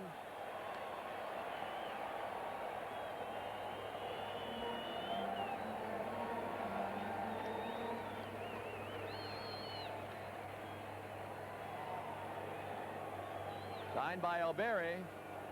And the 3-1. 3-2. What a cut. We're now in the 3rd inning. Yankees nothing, White Sox nothing.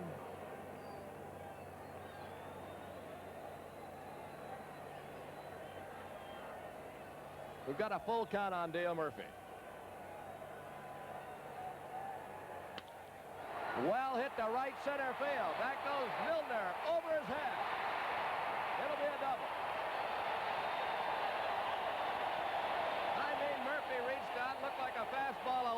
drilled it in right center.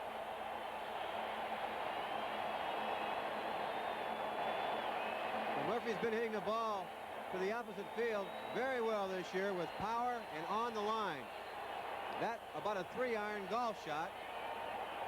Got up there and stayed on an even keel and just short hopped the wall out there over Milner's head, and the Braves had the tying run at the plate.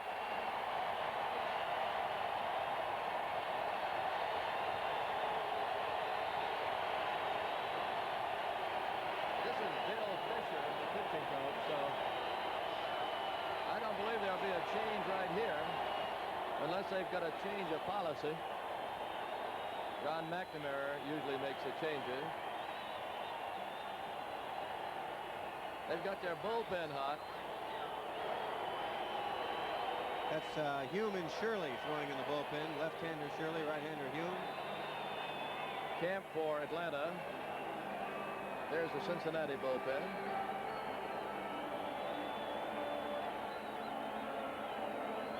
And the try-on right-hander getting ready.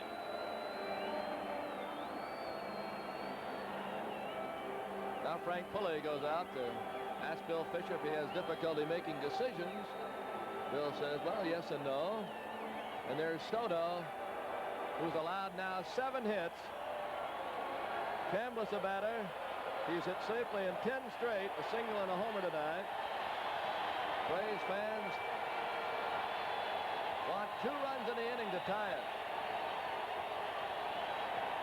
Benedict on deck. Ball, 1-0.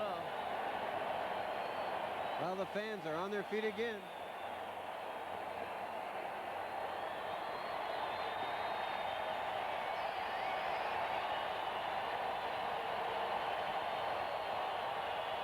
Here's a 1-0. Strike, 1 ball and strike.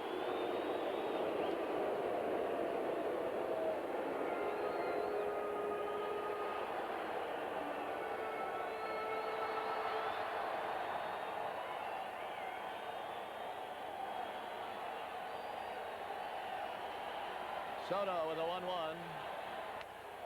Fly ball, not going to carry. Murphy's going to tag, however. He should make third, and he will. Chambliss flies to right, Murphy at third, where a fly ball scores him. Now Benedict, who's grounded out, is single. Fans yell, Bruce, Bruce.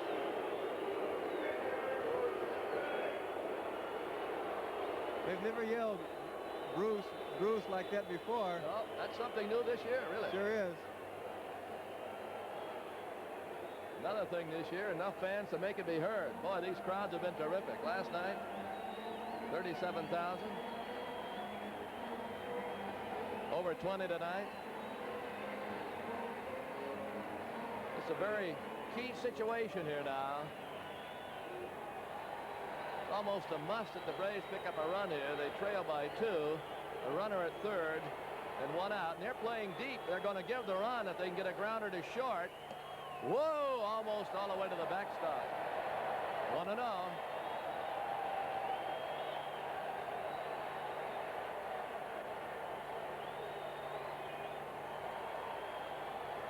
One ball, no strikes. 1 out. Murphy's at third. The 1-0 to Bruce. Strike. Benedict thought it was high. 1 ball and strike.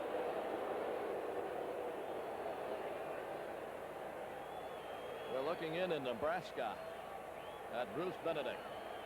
Bruce backed out right there and said, darn. Now the 1-1. Foul past third. Hit it well, but pulled it. 1 ball, 2 strikes. Ramirez on deck. Murphy started it with a double to right center. Chambliss flied to right. A 2-run lead by the Reds as they try to snap a 12-game winning streak by Atlanta. Here's a 1-2. Oh, it got away, but not far enough. Flirting with a wild pitch. Give O'Berry credit. Boy, he made a great play on that ball. It hit way out in front. He's been bouncing around both games in this series. Last night, a wild pitch did get by him, but it bounced about 10 feet in front of the plate. Watch him on this one. That's a Spalding guide right there, just like they tell you to do it in the clinic. Turn your glove over and get in front of that ball. 2 balls, 2 strikes. Fans standing. They want Benedict to get that run home.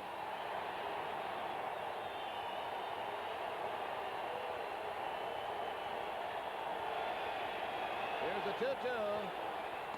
Almost hit him. 3-2. Last night the fans stood for the last half inning that the Reds batted, which was the top of the ninth, stood for the whole inning and screamed. 3-2. Ball 4. They're doing the same thing tonight. As the Dodgers say, the fans in Los Angeles, their 10th flare. Here comes John McNamara. And this will have to be all for Soto. It's a second visit to the mound. And that is the first walk issued by Mario Soto. He pitched a beauty. First, Benedict out of there. Royster running. There you see him. Murphy's at third. Tying runs aboard in the bottom of the 7th. Ramirez is 0 for 2.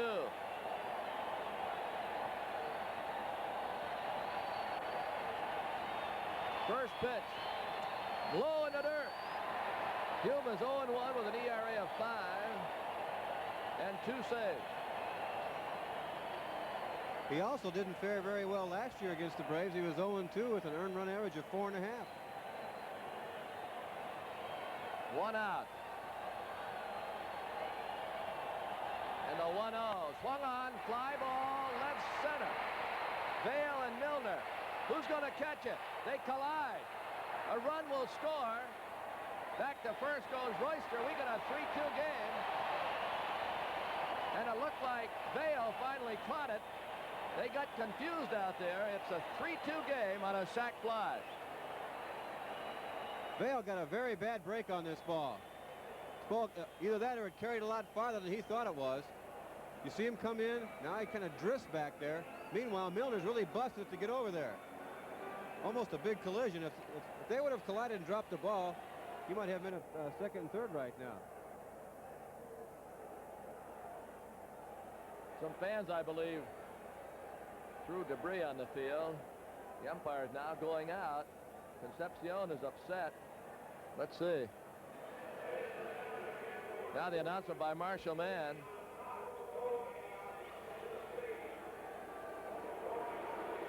Please don't throw anything on the field, and we second that.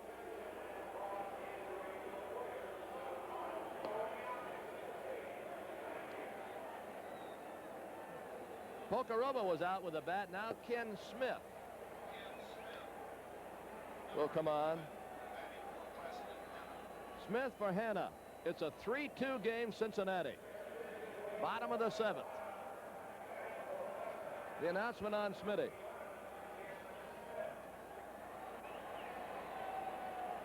Got a call from Bob Castaway today. Harrisburg, Pennsylvania said, "Go Braves."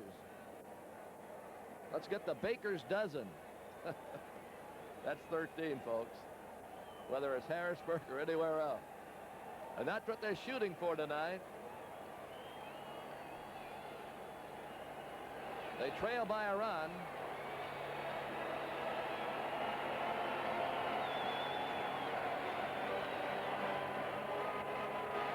Smith, a left-handed batter. Royster still at first. Pitches outside.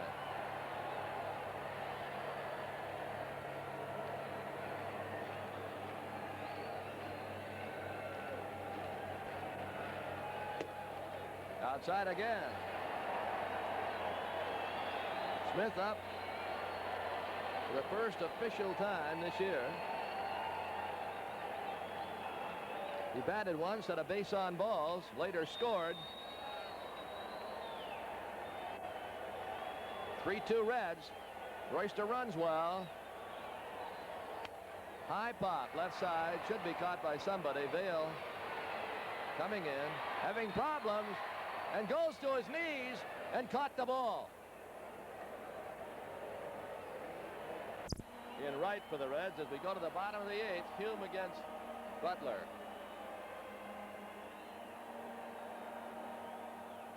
So Bale and Bittner out of there. Down low. Minnesota lost to Oakland 5-2. Boston beat Baltimore 6-5. Eckersley over Dennis Martinez. Cleveland, Texas, it's 3-0 after 4. Texas. Strike. New York at Chicago, it's scoreless going to the 4th. Guidry against Dotson. Milwaukee beat Toronto 3-1. Lurch in relief won it. Leah lost it. Molitor a home run, Milwaukee. A nice play at third by Krenchicki. It was not an easy play to make. Butler out 5-3.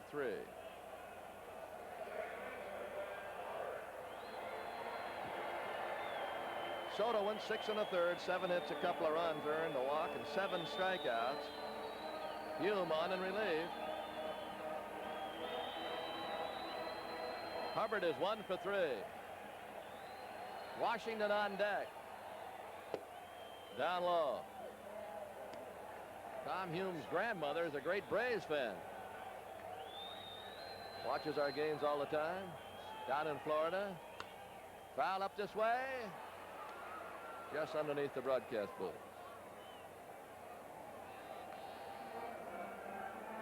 I don't believe Tom Hume's grandmother is rooting for the Braves tonight.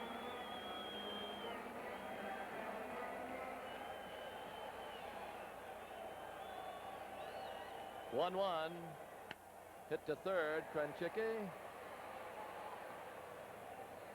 That's 2 down. Let's try somebody else. Here's Washington. Ernie Johnson and Darrell Cheney with you from Atlanta. As the Braves try to win their 13th in a row. They trailed 3-0. They chipped away to make it 3-2. They had a run in the 5th and 1 in the 7th. Running out of time. We're in the bottom of the 8th.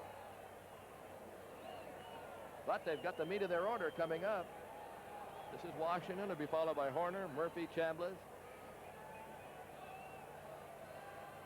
1-0. 2-0. And as someone once said, it ain't over till it's over. That's right. Oh, Yogi.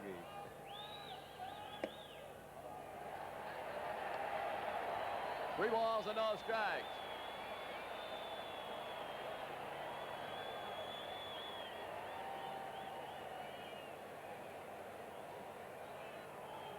Triple pitch. Ball 4. Now listen to these fans as Horner comes to the plate. They're going to rise as one. They're pulling for him. He's been in a bit of a slump, and they know what he can do with one swing of the bat. Hume with his first walk.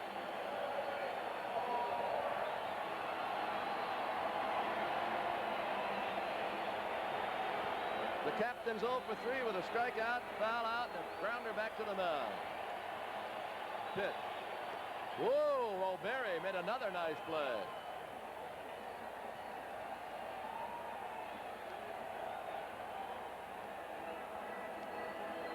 Boy, if this fella wouldn't have been on his toes tonight, this would be a different ball game right now. Well, Barry's been picking him out of the dirt for 2 days. Bill Fisher out again as they start their bullpen.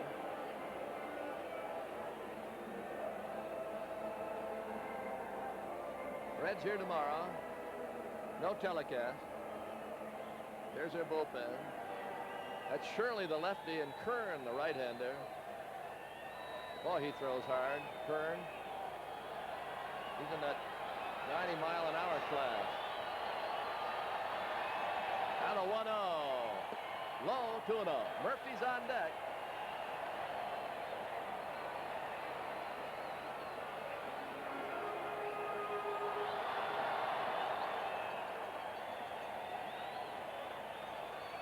And the 2-0. It's 3-0.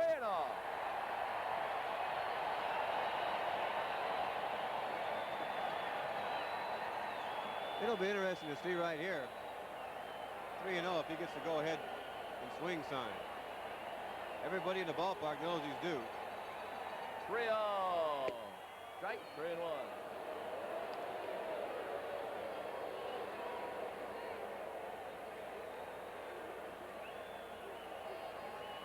Washington at first, 2 down, bottom of the 8th, 3-2 Reds.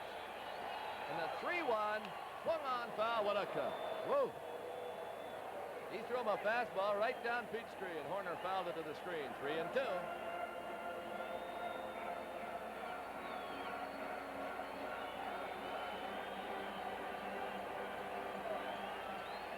Fans standing and yelling, waving number 13.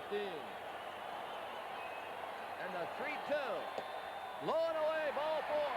Tying run at second.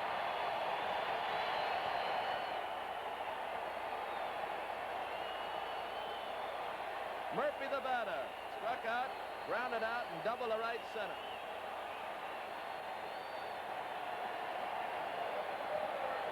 Now listen to this crowd.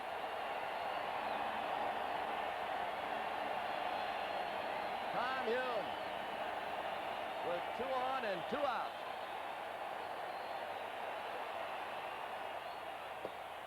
Low and away, 1-0.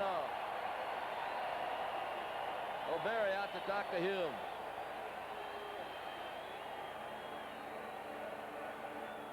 Two walks in the inning after 2 outs. Atlanta trying to do it again, trying to come from behind to win one. Moore has done it the last 4 games, coming from behind, going out in front, and holding on. There are the runners. Washington second, Horner first.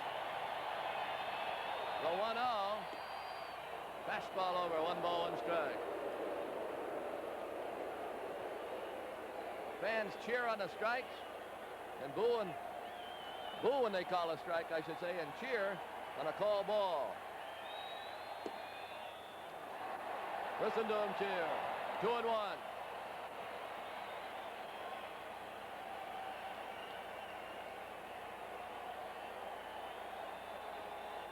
Two outs, 2 on. A 1-run game. Murphy stepping out.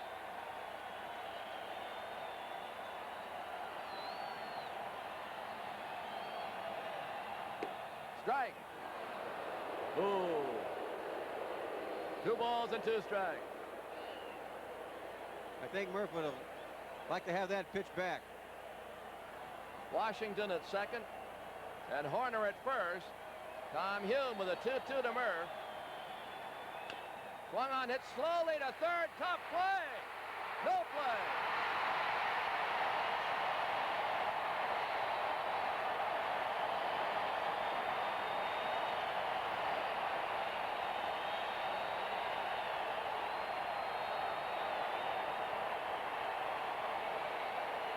Well, the old saying, when you're hot, you're hot. When things go your way, you never seem to stop during this streak.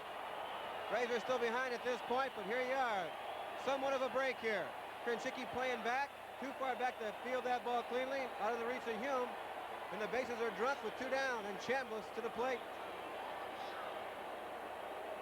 Second visit to Tom Hume, and that'll bring on Bob Shirley.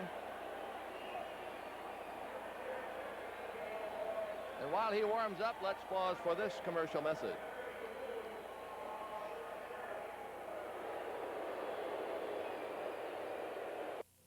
Why do some... Open to it, a sac fly and a 7. No one in the on-deck circle. Pitcher due next. The umpire at home is going to direct somebody to get in there if he doesn't see someone there soon. Sinatra at first. Here comes Rufino Linares to the on-deck circle. Bunt is in order. And it's made. Oh! All hands are safe!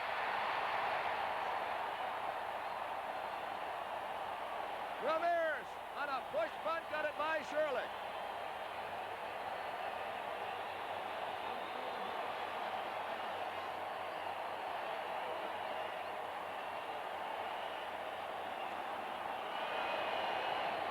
I don't don't know if he planned this or not, but it sure looked to me like he may have. Shirley falling off to the third base side.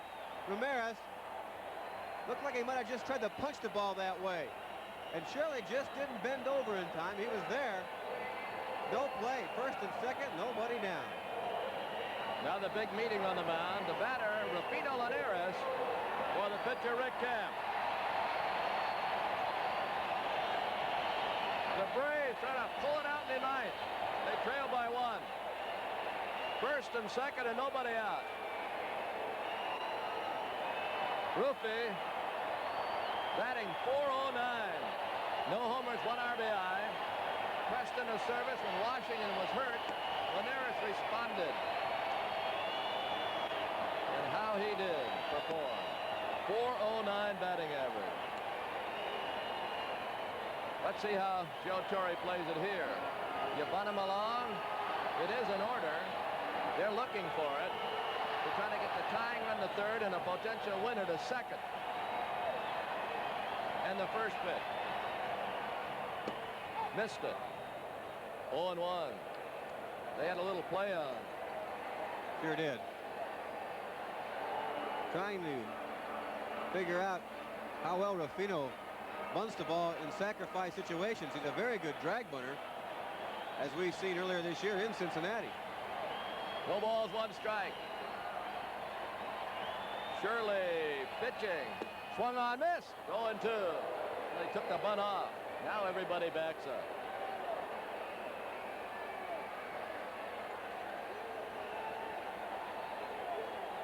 Two strikes on him. Sinatra's at second. He runs well. Ramirez at first also runs well. Linares waiting. He's behind in the count, 0-2. Butler's on deck, then Glenn Hubbard. Atlanta battling to keep this streak alive.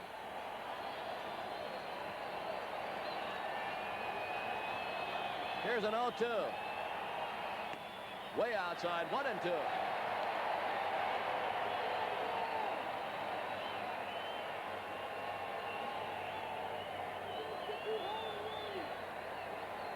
There are your runners. Sinatra second, Ramirez first.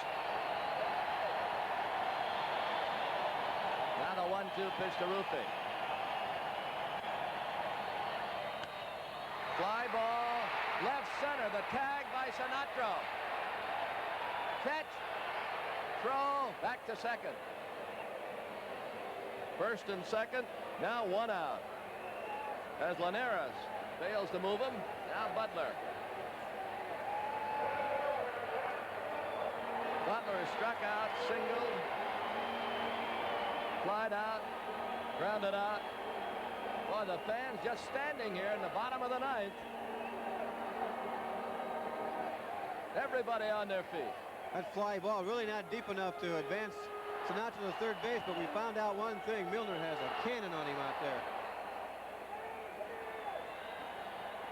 Shirley gotten 1 out. Strike called on a breaking ball, 0-1.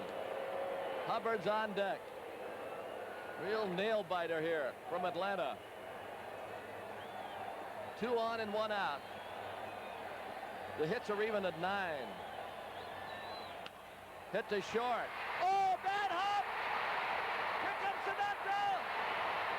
Tie game! Oh, the Braves are living right. Wait a minute. Wait a minute.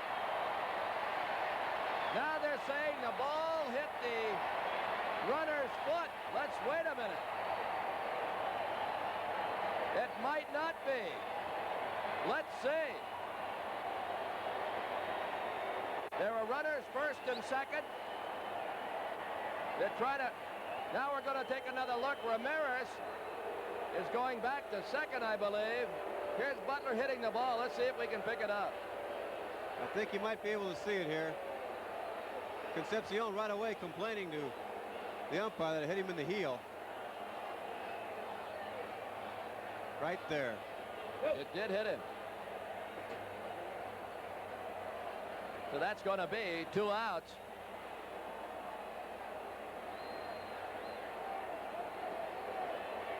That's the call, 2 outs. Butler gets a base hit. We thought it was a bad hop. It hit the runner. It'll keep it at 3-2. Sinatra hit by the ground ball. Runners first and second. It's an automatic hit for Butler. But now 2 outs. We're going to look at a different angle.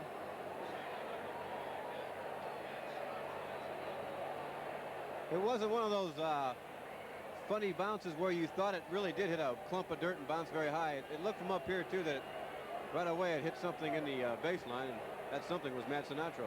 That's right. It did hit him. We took another look at it.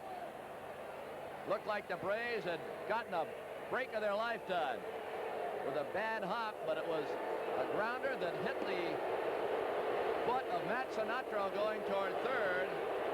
Into a double play and 1.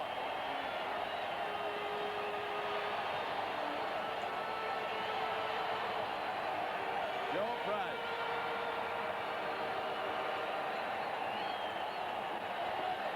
Into the motion, first pitch. Inside, almost hit it.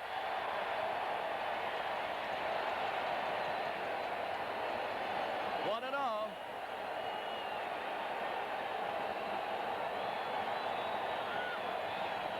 Pitch, swung on, hit center field. One in, here comes Butler. Here comes the throw. Safe, Braves win. Can you believe it?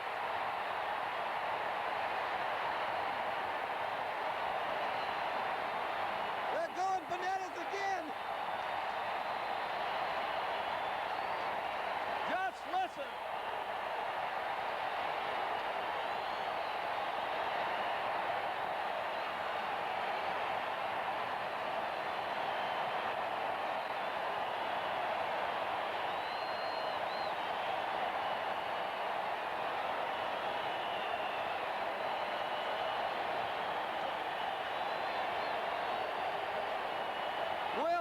Picture to the talking. Look at this. Look at this in Atlanta.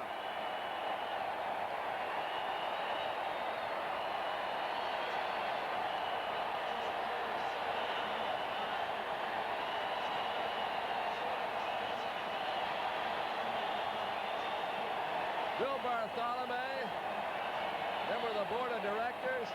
I don't want to send it away for commercial. Let's hold it here for a second. Let's just hold it here for a second. 22,000 sounding like 82. The Atlanta Braves continue to make history. This is great. And look at that. New all-time National League record, breaking the old mark of 12 in a row set by the 1884 New York Nationals, whoever they were.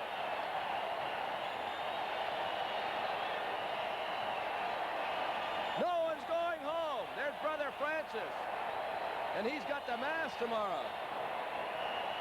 22,000 just standing and roaring. The place to be is Atlanta, GA. All right, we've got to leave. We'll be back with the totals right after this commercial break. Okay, Ernie, for the Braves, 4 runs, 11 hits, no errors. They left 7 men on. For the Reds, 3 runs, 9 hits, no errors. They left 7 men on. Rick Camp gets the win. He's 2-0. Shirley the loser. He's 0-1. 22,153 fans are still here, standing on their feet, wanting the Braves to come back out. Home runs, Bittner hit his first. Chris Chambliss hit his third, and the game-winning RBI for the second night in a row goes to Claudell Washington. And 13-0 goes on the matrix board. Listen to that roar. Fans still standing here. 13 in a row, and look at that. Boston still loves the Braves. They're from Richmond, Massachusetts. That's up near home. Claudell Washington was a hero with the bases loaded, a single to center field. Let's keep it here. Yes, sir, on instructions. We'll keep it here gladly.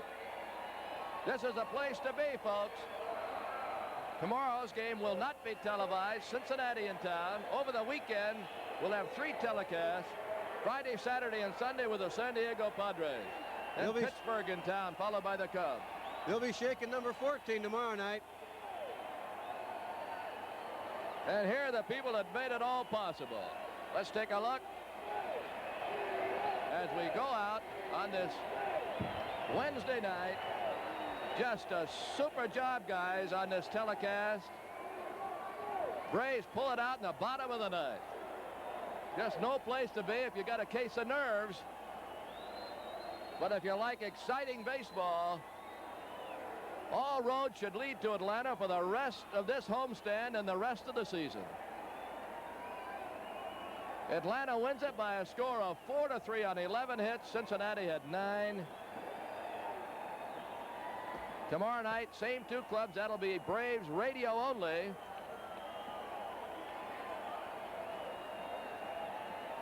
Okay, we're going to show that winning play.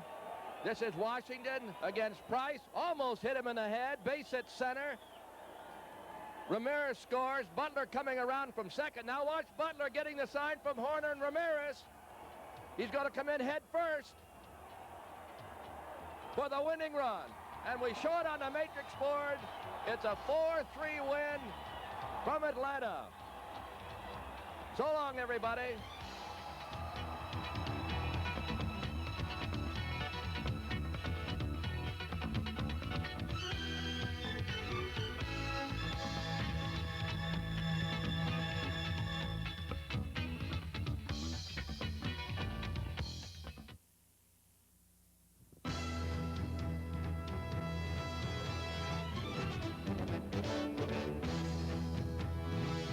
Atlanta Braves baseball has been brought to you by Budweiser. For all you do, this Bud's for you.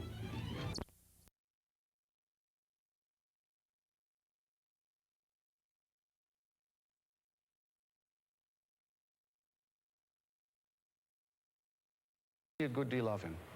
To see him in his studio, see him in relation to many pictures which were then virtually unknown to the public and even art historians. Picasso was perhaps the most autobiographical of modern artists. Indeed, he once said that he made pictures the way other people wrote their autobiographies. And it isn't until you get the linkages between pictures, all the filler, the minor works, the notebook things, things which are normally passed over, that you can begin to see the consistency in the unfolding of this life, of these ideas.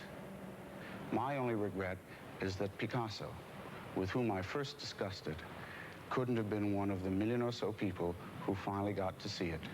But then again, he probably carried this exhibition around in his mind all his life.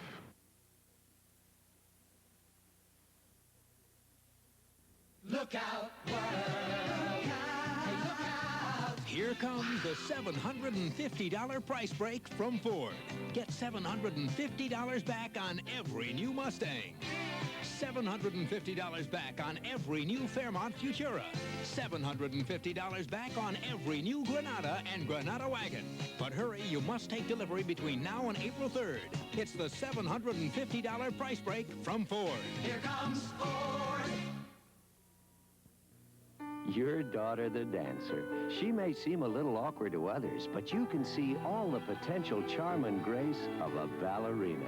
Until then, she needs a lot of good nutrition and iron to help ensure she grows strong and healthy. Yet a government survey showed that 9 out of 10 kids didn't get the recommended levels of iron. But Flintstones Plus Iron helps kids get the iron and 10 essential vitamins their growing bodies need. Flintstones, we make them for kids because the odds are against them. We're Exxon. We're Andy Caldor, heading a team of Exxon scientists who use lasers to unlock energy secrets that could never be revealed before. We're Richard Hall, creating chemical reactions with light to make future energy production more efficient. We're Carmel Meyer, conducting research that may one day make American energy more plentiful and less costly. We're more than 100,000